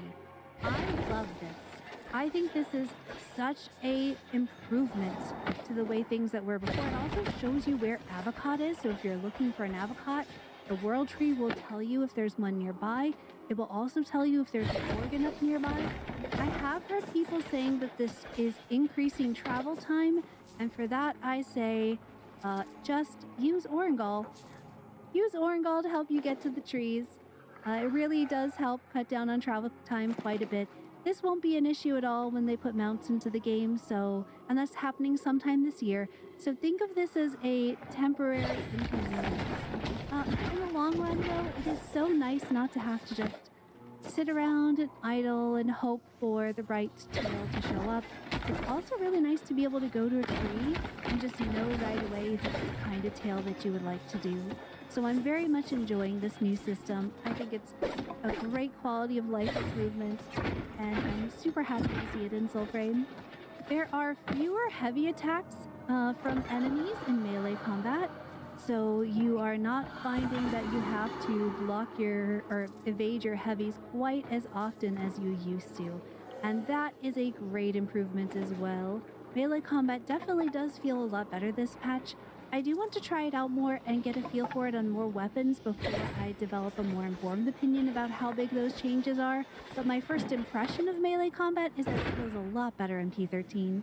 The organ is a very, very fun fight. I'm enjoying this one tremendously.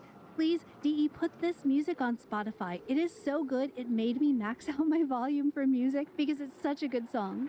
The Vadagar bear looks cool based on what we saw in the dev stream, but I haven't seen one in game yet, so I don't have an opinion on it. Supposedly it spawns at night. I would assume it's some of the same places where the Vadagar stag used to spawn, but again, haven't found one, so don't know what to say about that. The new audio cues for when a packed Arcanic is off cooldown are a really great improvement. We've also gotten some pack changes that are worth noting. Howl's Smite buff got a pretty hefty nerf.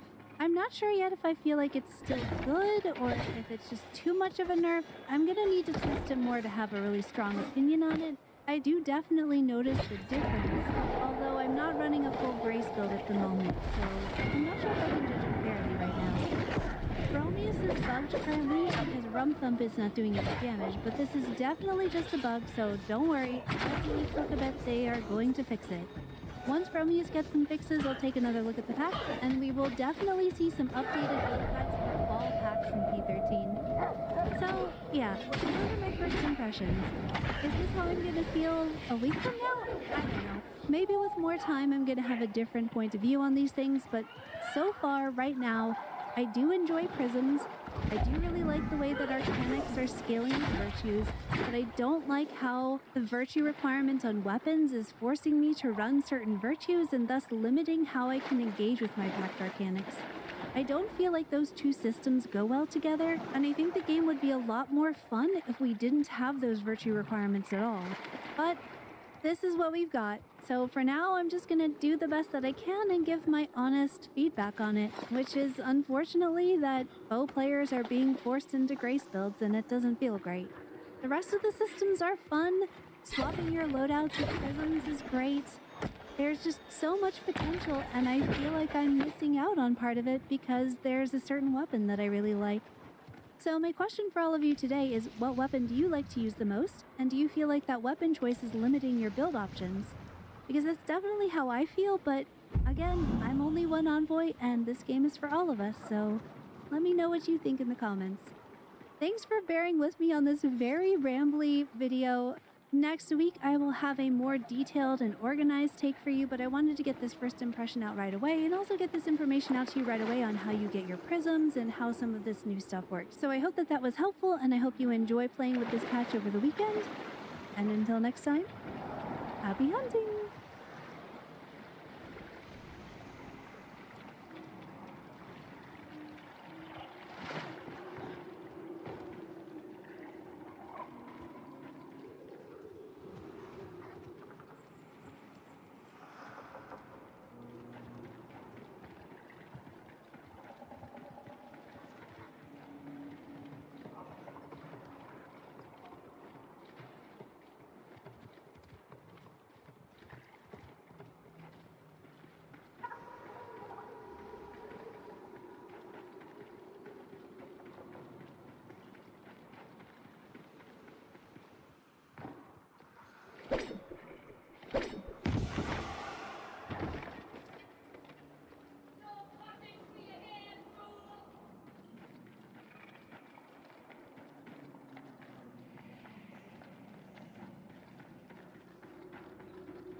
What's up guys, my name is Ace, and recently in Black Ops 7 we got quite a big weapon balancing adjustment, as well as a handful of other adjustments, and very importantly some key bug fixes. And in today's video we're going to be diving deep into all of these changes, and there's a lot to go through, so let's just dive right in. And the first thing I want to mention with weapon balancing is almost across the board they reduced the recoil penalties on the damage barrels, so the barrels that improve your headshot multiplier. While it didn't change for every single gun in the game, most of the guns saw a reduction to the amount of recoil that you'll end up seeing with that, which is a nice bonus for that. And I'm not going to cover each one of those changes individually with side-by-side comparisons, because I'd like to get the video out this week and not next week. But when it comes to more specific changes here, with the Maddox RFB, this one caught another nerf with the update, and this was a nerf to recoil. And as we can see here, while the magnitude is a little bit higher, the main thing to point out is the recoil has a lot more randomness mixed into it. It's not quite as predictable, and therefore it's definitely going to be more difficult to control, especially if you're holding down the trigger for too long. Although in saying that, keep in mind, with those initial several shots fired, they're still reasonably accurate. They're kicking basically straight upward, and we don't really see much of a gap between those shots. So as long as you're still on point for your initial shots, the Maddox is still reasonable enough to control. Next, a random attachment change here was with the X9 Maverick's Prestige attachment, the Pulse Load Plus barrel. They just increased the jumping and landing stability improvement from 40% up to 60%, so you'll notice even more stability there. Then the DS20 Mirage saw a handful of buffs. The first thing is we saw a buff to our maximum damage range, so our 4-shot kill range went from about 23 meters up to about 25.5 meters, so nice little boost there. On top of that, they buffed the rapid fire attachment on this. Our rate of fire with rapid fire went from 667 rounds per minute up to 698 rounds per minute, giving us a new time to kill potential up close with rapid fire at 258 milliseconds, which is an excellent time to kill. And on this gun, rapid fire was already a pretty attractive choice. This makes it even more attractive. Then on top of that, for its integrated launcher, they improved the rate of fire from 171 rounds per minute up to 240 rounds per minute, so very noticeable change there. And if you're using the Tandem Launcher Prestige attachment, they reduced the burst delay from 300 milliseconds down to 200 milliseconds. That's also going to be quite noticeable. So a really nice handful of buffs on the DS20. Now similarly, the Peacekeeper saw a buff to its rapid fire attachment. Our rate of fire with this went from 909 rounds per minute up to 952 rounds per minute, which means our new time to kill potential up close with this is now 252 milliseconds. And that's not mentioning the fact that they also reduced the penalty to our horizontal recoil while using the rapid fire attachment from 25% down to 15%. So that's definitely much more usable on the Peacekeeper now. Although realistically, I still don't see myself using rapid fire on this gun since its standard time to kill potential is already quite good, and I'd rather not add any additional recoil even if that penalty has been reduced.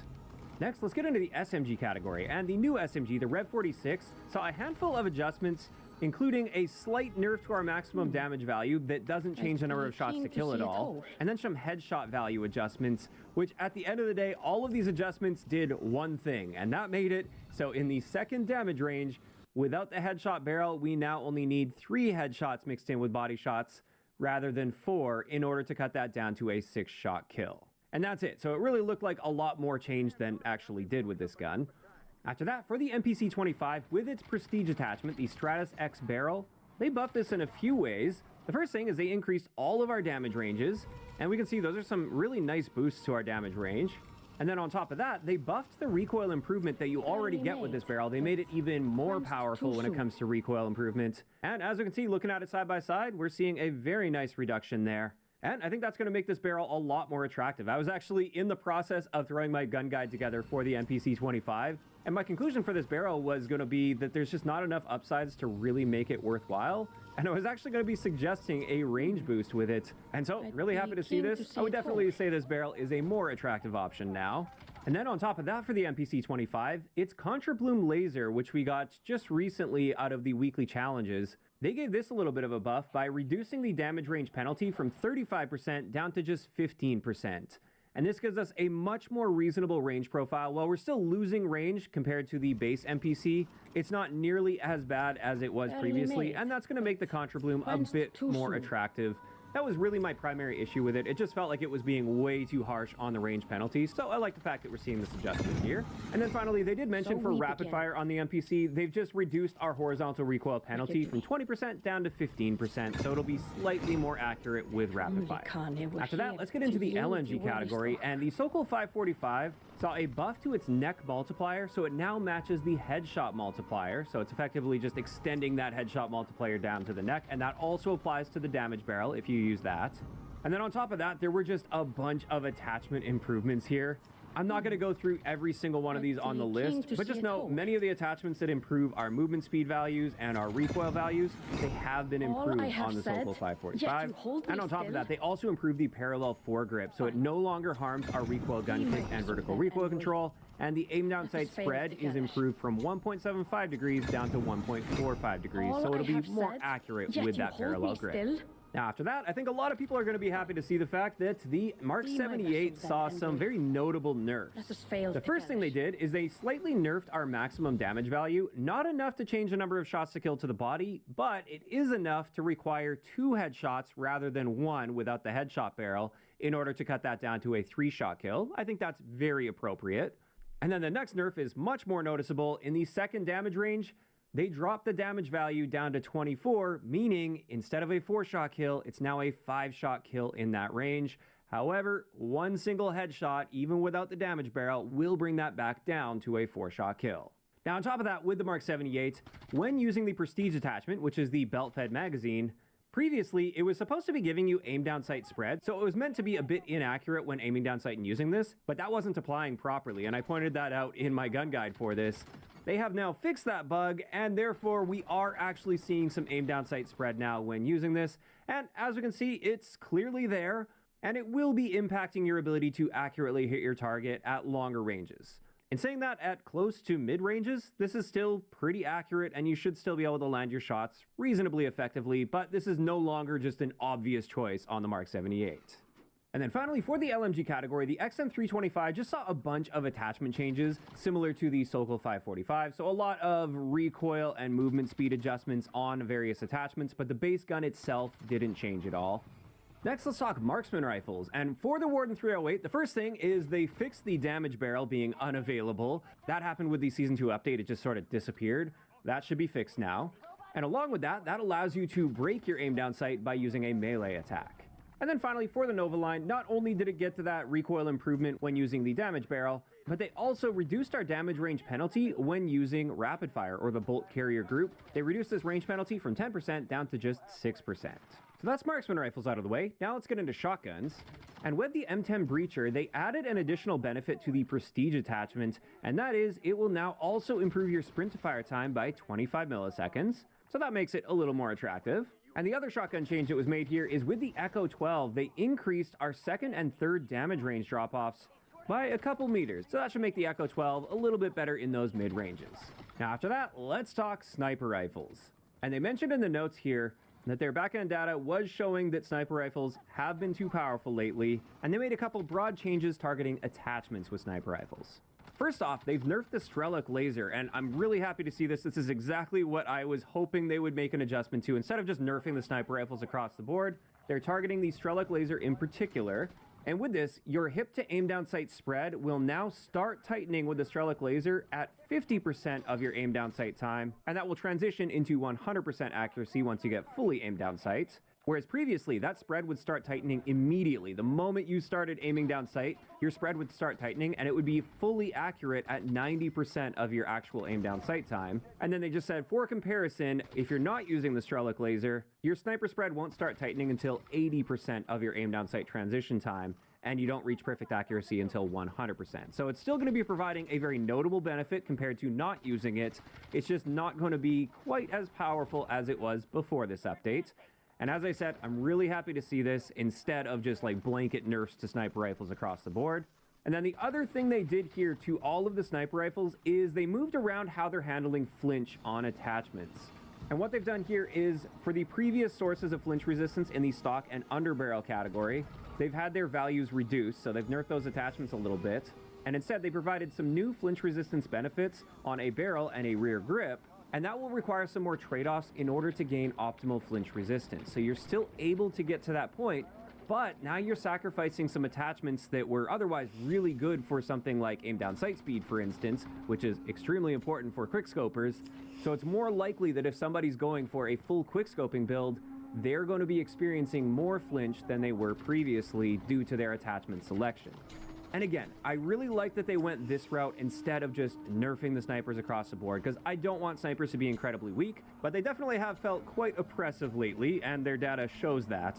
And so this will take a little bit of power away from them. In addition to that, though, there was one actual change to a sniper rifle, and that is with the Hawker HX, they have increased the aim down sight time by 10 milliseconds. So not a massive increase there. They didn't destroy it, but they just made it so it aims down sight very slightly slower. And that's it for primary weapons. Next, let's get into the pistols, and with the Velix 5.7, not only did it see the reduced recoil penalties when using the damage barrel, but we also got a rapid fire buff. They improved our rate of fire increase from 4% up to 7%, and unfortunately, unlike the primary guns, I don't have all the data available with time to kill values and everything for rapid fire specifically, but there is a slight rate of fire improvement there. And then with the Coda 9, once again, the damage barrel got the recoil buff, and then on top of that, rapid fire's rate of fire improvement increased from 7% up to 12%, and our horizontal recoil control penalty was reduced from 25% down to 20% when using rapid fire. So definitely some nice buffs there to rapid fire on those two pistols. Then for the ARC M1 launcher, they just addressed an issue that was preventing the low ammo warning from displaying. And then with the new GDL Havoc launcher, they've reduced our reserve ammo capacity by 4, and they've nerfed the MFS Airstrike Mag, which is the prestige attachment that allows you to airburst. And with this, they've slightly reduced all of our splash damage range values. And for this one, they reduced our reserve ammo by 8 rather than just 4 if we're not using this. And then they also mentioned with the Aberrant Grip, it will no longer improve your sprint movement speed. And there we have it. That finally wraps it up for all of the weapon balancing. However, that's not all. There were a bunch of other things that were adjusted or fixed. And I'm going to pick out at least the key elements from this. There were a few like edge case fixes that I'm not going to bother with. But a really big one is they addressed an issue when creating multiple weapon builds from the same blueprint. And this also seems to be applying to base guns as well. For me, there were several guns like the M8 and both of the new guns, the Rev 46 and the EGRT, where I could only make one build of that gun. I couldn't make a separate build. That is now working for me, so it should be working for you hopefully as well. And I'm really happy to see that one taken care of. That was getting quite frustrating to deal with on the few guns where that was happening for me. Then after that, they addressed an issue that prevented players with Ninja equipped from hearing the footsteps of other players where applicable. And on a similar note, later on they mentioned in an audio section, they addressed an audio issue where players were unable to hear jumping, sliding, or walking sound effects for both props and hunters in Prop Hunt. And this issue also affected other multiplayer modes if a player in the lobby had the Ninja perk equipped. So from the sounds of it, it seems like just somebody needed the Ninja perk equipped, because I swear I wasn't hearing footsteps even when I didn't have Ninja equipped and I was like standing still. I still wasn't hearing any footsteps whatsoever, even from people that weren't using Ninja. So apparently that's been fixed, but please let me know if you're still running into issues where you're not hearing footsteps, even though you know for a fact they're not using Ninja. Like you watch the kill cam, for instance, and they're not using Ninja. As for field upgrades, for the mute field upgrade, they increased the duration extension when you get a kill from 7 seconds to 8.25 seconds. For the drone pod, in hardcore game modes, they reduced the damage scaling from 1x down to 0.25. So they've really significantly nerfed the damage of the drone pods in hardcore. And I feel like that one's been a long time coming. I've been hearing hardcore players talk about that since the launch of this game. And then finally for field upgrades, the squad link nerf is here. And what they've done is they just removed the ally link or event from it.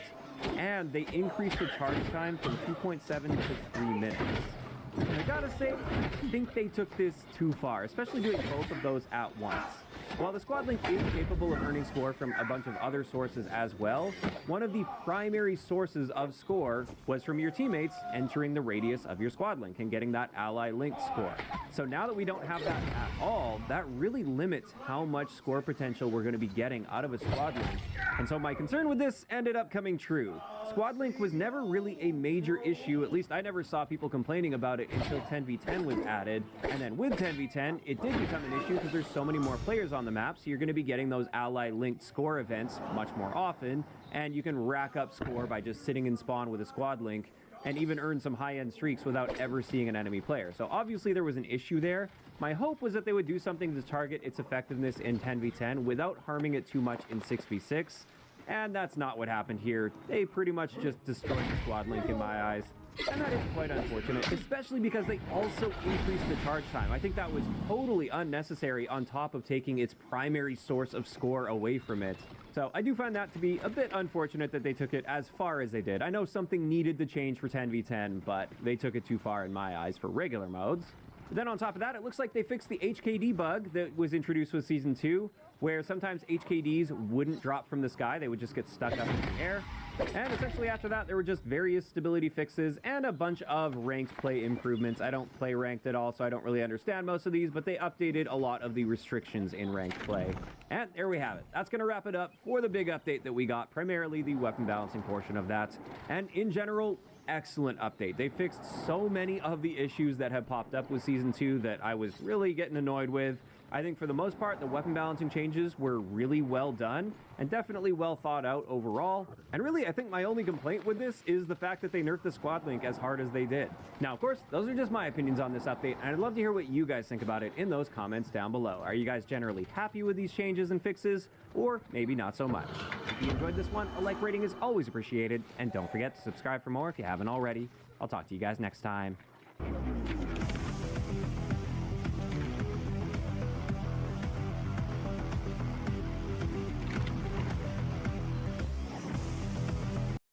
Sup, you beautiful bastards. Welcome back to the Philip DeFranco Show. It is Friday, which means you're getting a very special edition of the show. It is From the Bastards. And so what that means is that you have control. You'll send in questions or topics you want us to break down, and we do our Philip DeFranco Show thing and get it out to you. So hey, hit that like button and let's dive into our first question and topic. And first up today, we've got Nick.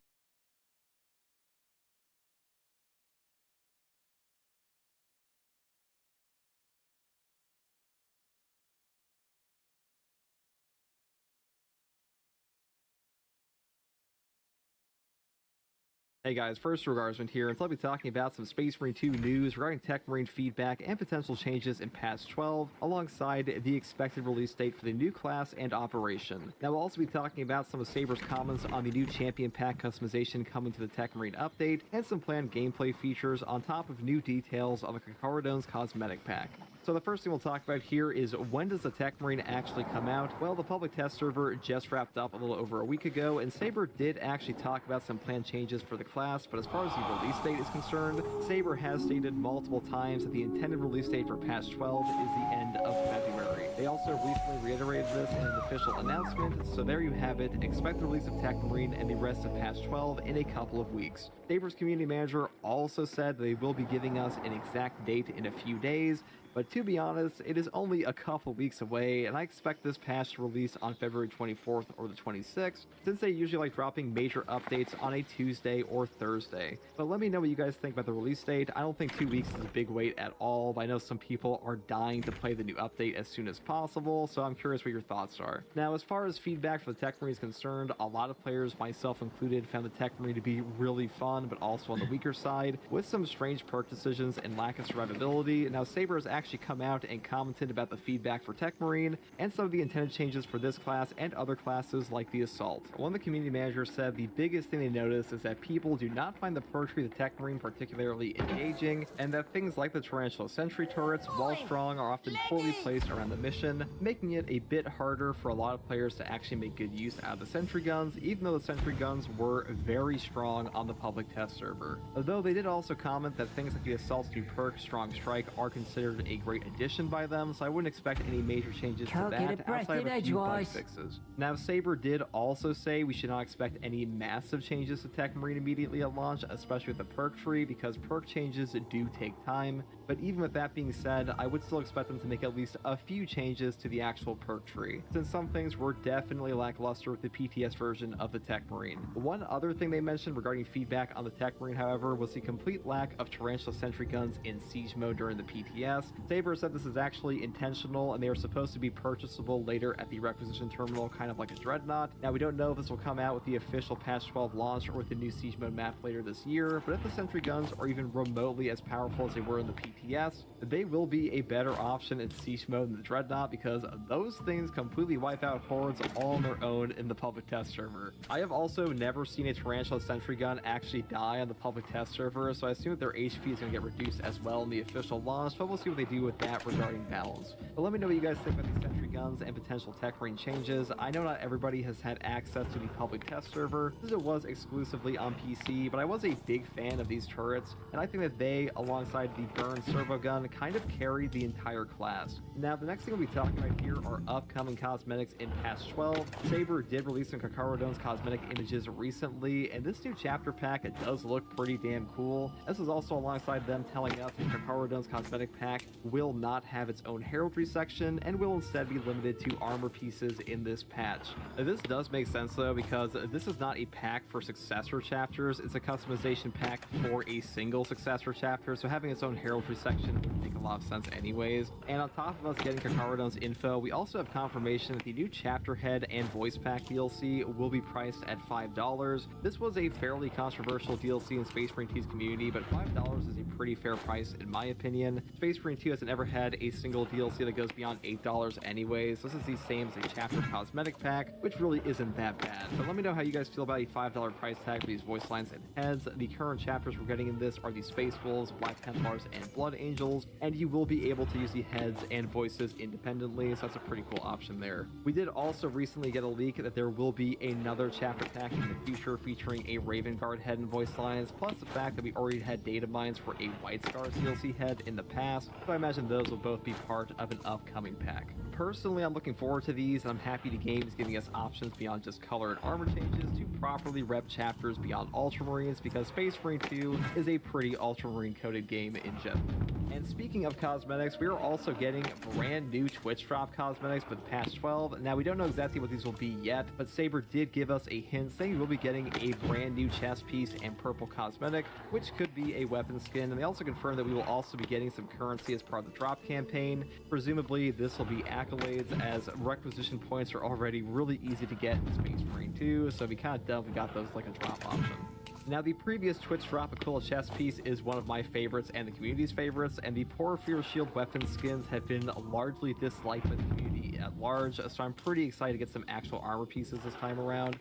All you have to do to actually unlock these is watch a Twitch streamer with drops enabled playing Space Marine 2 with your pros account linked. Now, I will be streaming Tech Marine on the launch of patch 12 on Twitch. If you want to get your drops, I will be live during the official release if that interests you, though keep in mind that all Twitch drop and community event rewards do eventually come to the Heroic store, where you will be able to purchase them with requisition points, so don't feel too bad if you miss out on any of them. Now, one other cosmetic thing that somebody actually asked Saber is if we'll ever get Bulwark Banner Champion Pack customization without having to equip the full champion skin. Saber did respond, saying that while this is not a priority for this update, it is possible in the future. I expect we'll probably see this eventually, because Saber is expanding the previous selection of champion skin cosmetic swapping options every patch, including this one. Patch 12 will also include some additional champion pack options independent of the brand new Raven Guard pack, with stuff like the Dark Angel's robes actually being an option on the Warrior's chest piece, so hopefully we can see this as well in a future update. And on the topic of future updates, a lot of people have been asking if there are any planned classes after the launch of Tech Marine.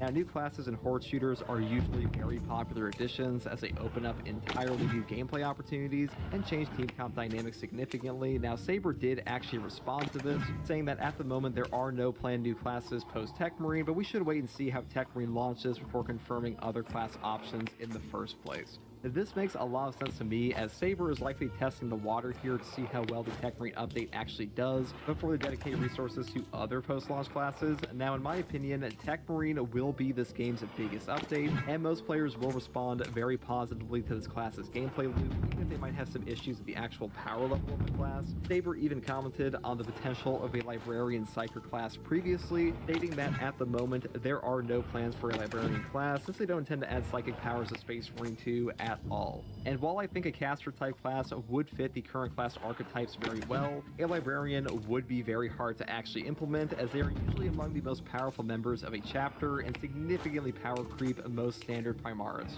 I really wouldn't expect us to ever see a Librarian in Space Marine 2, as that is far more likely to be implemented into Space Marine 3 as either a launch or post-launch class.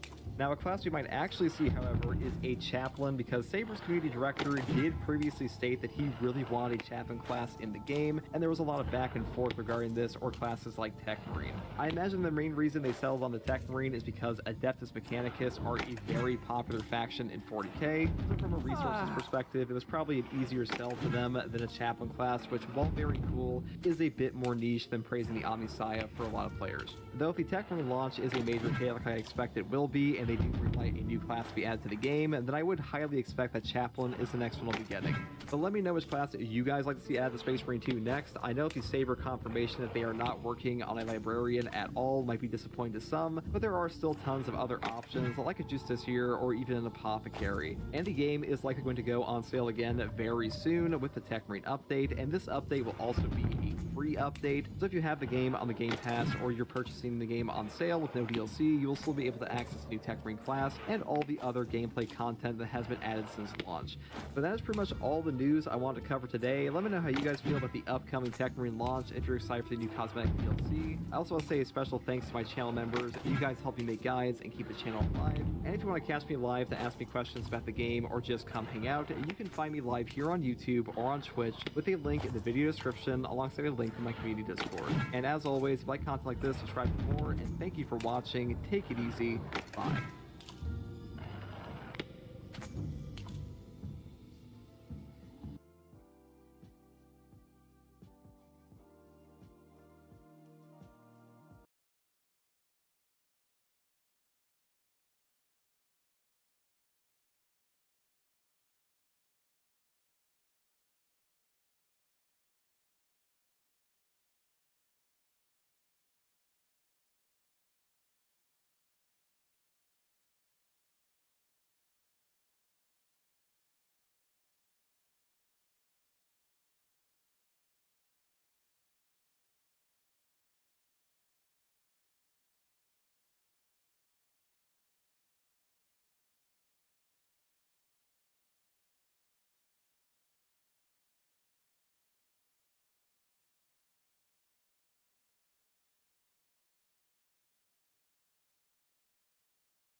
Okay, big legs.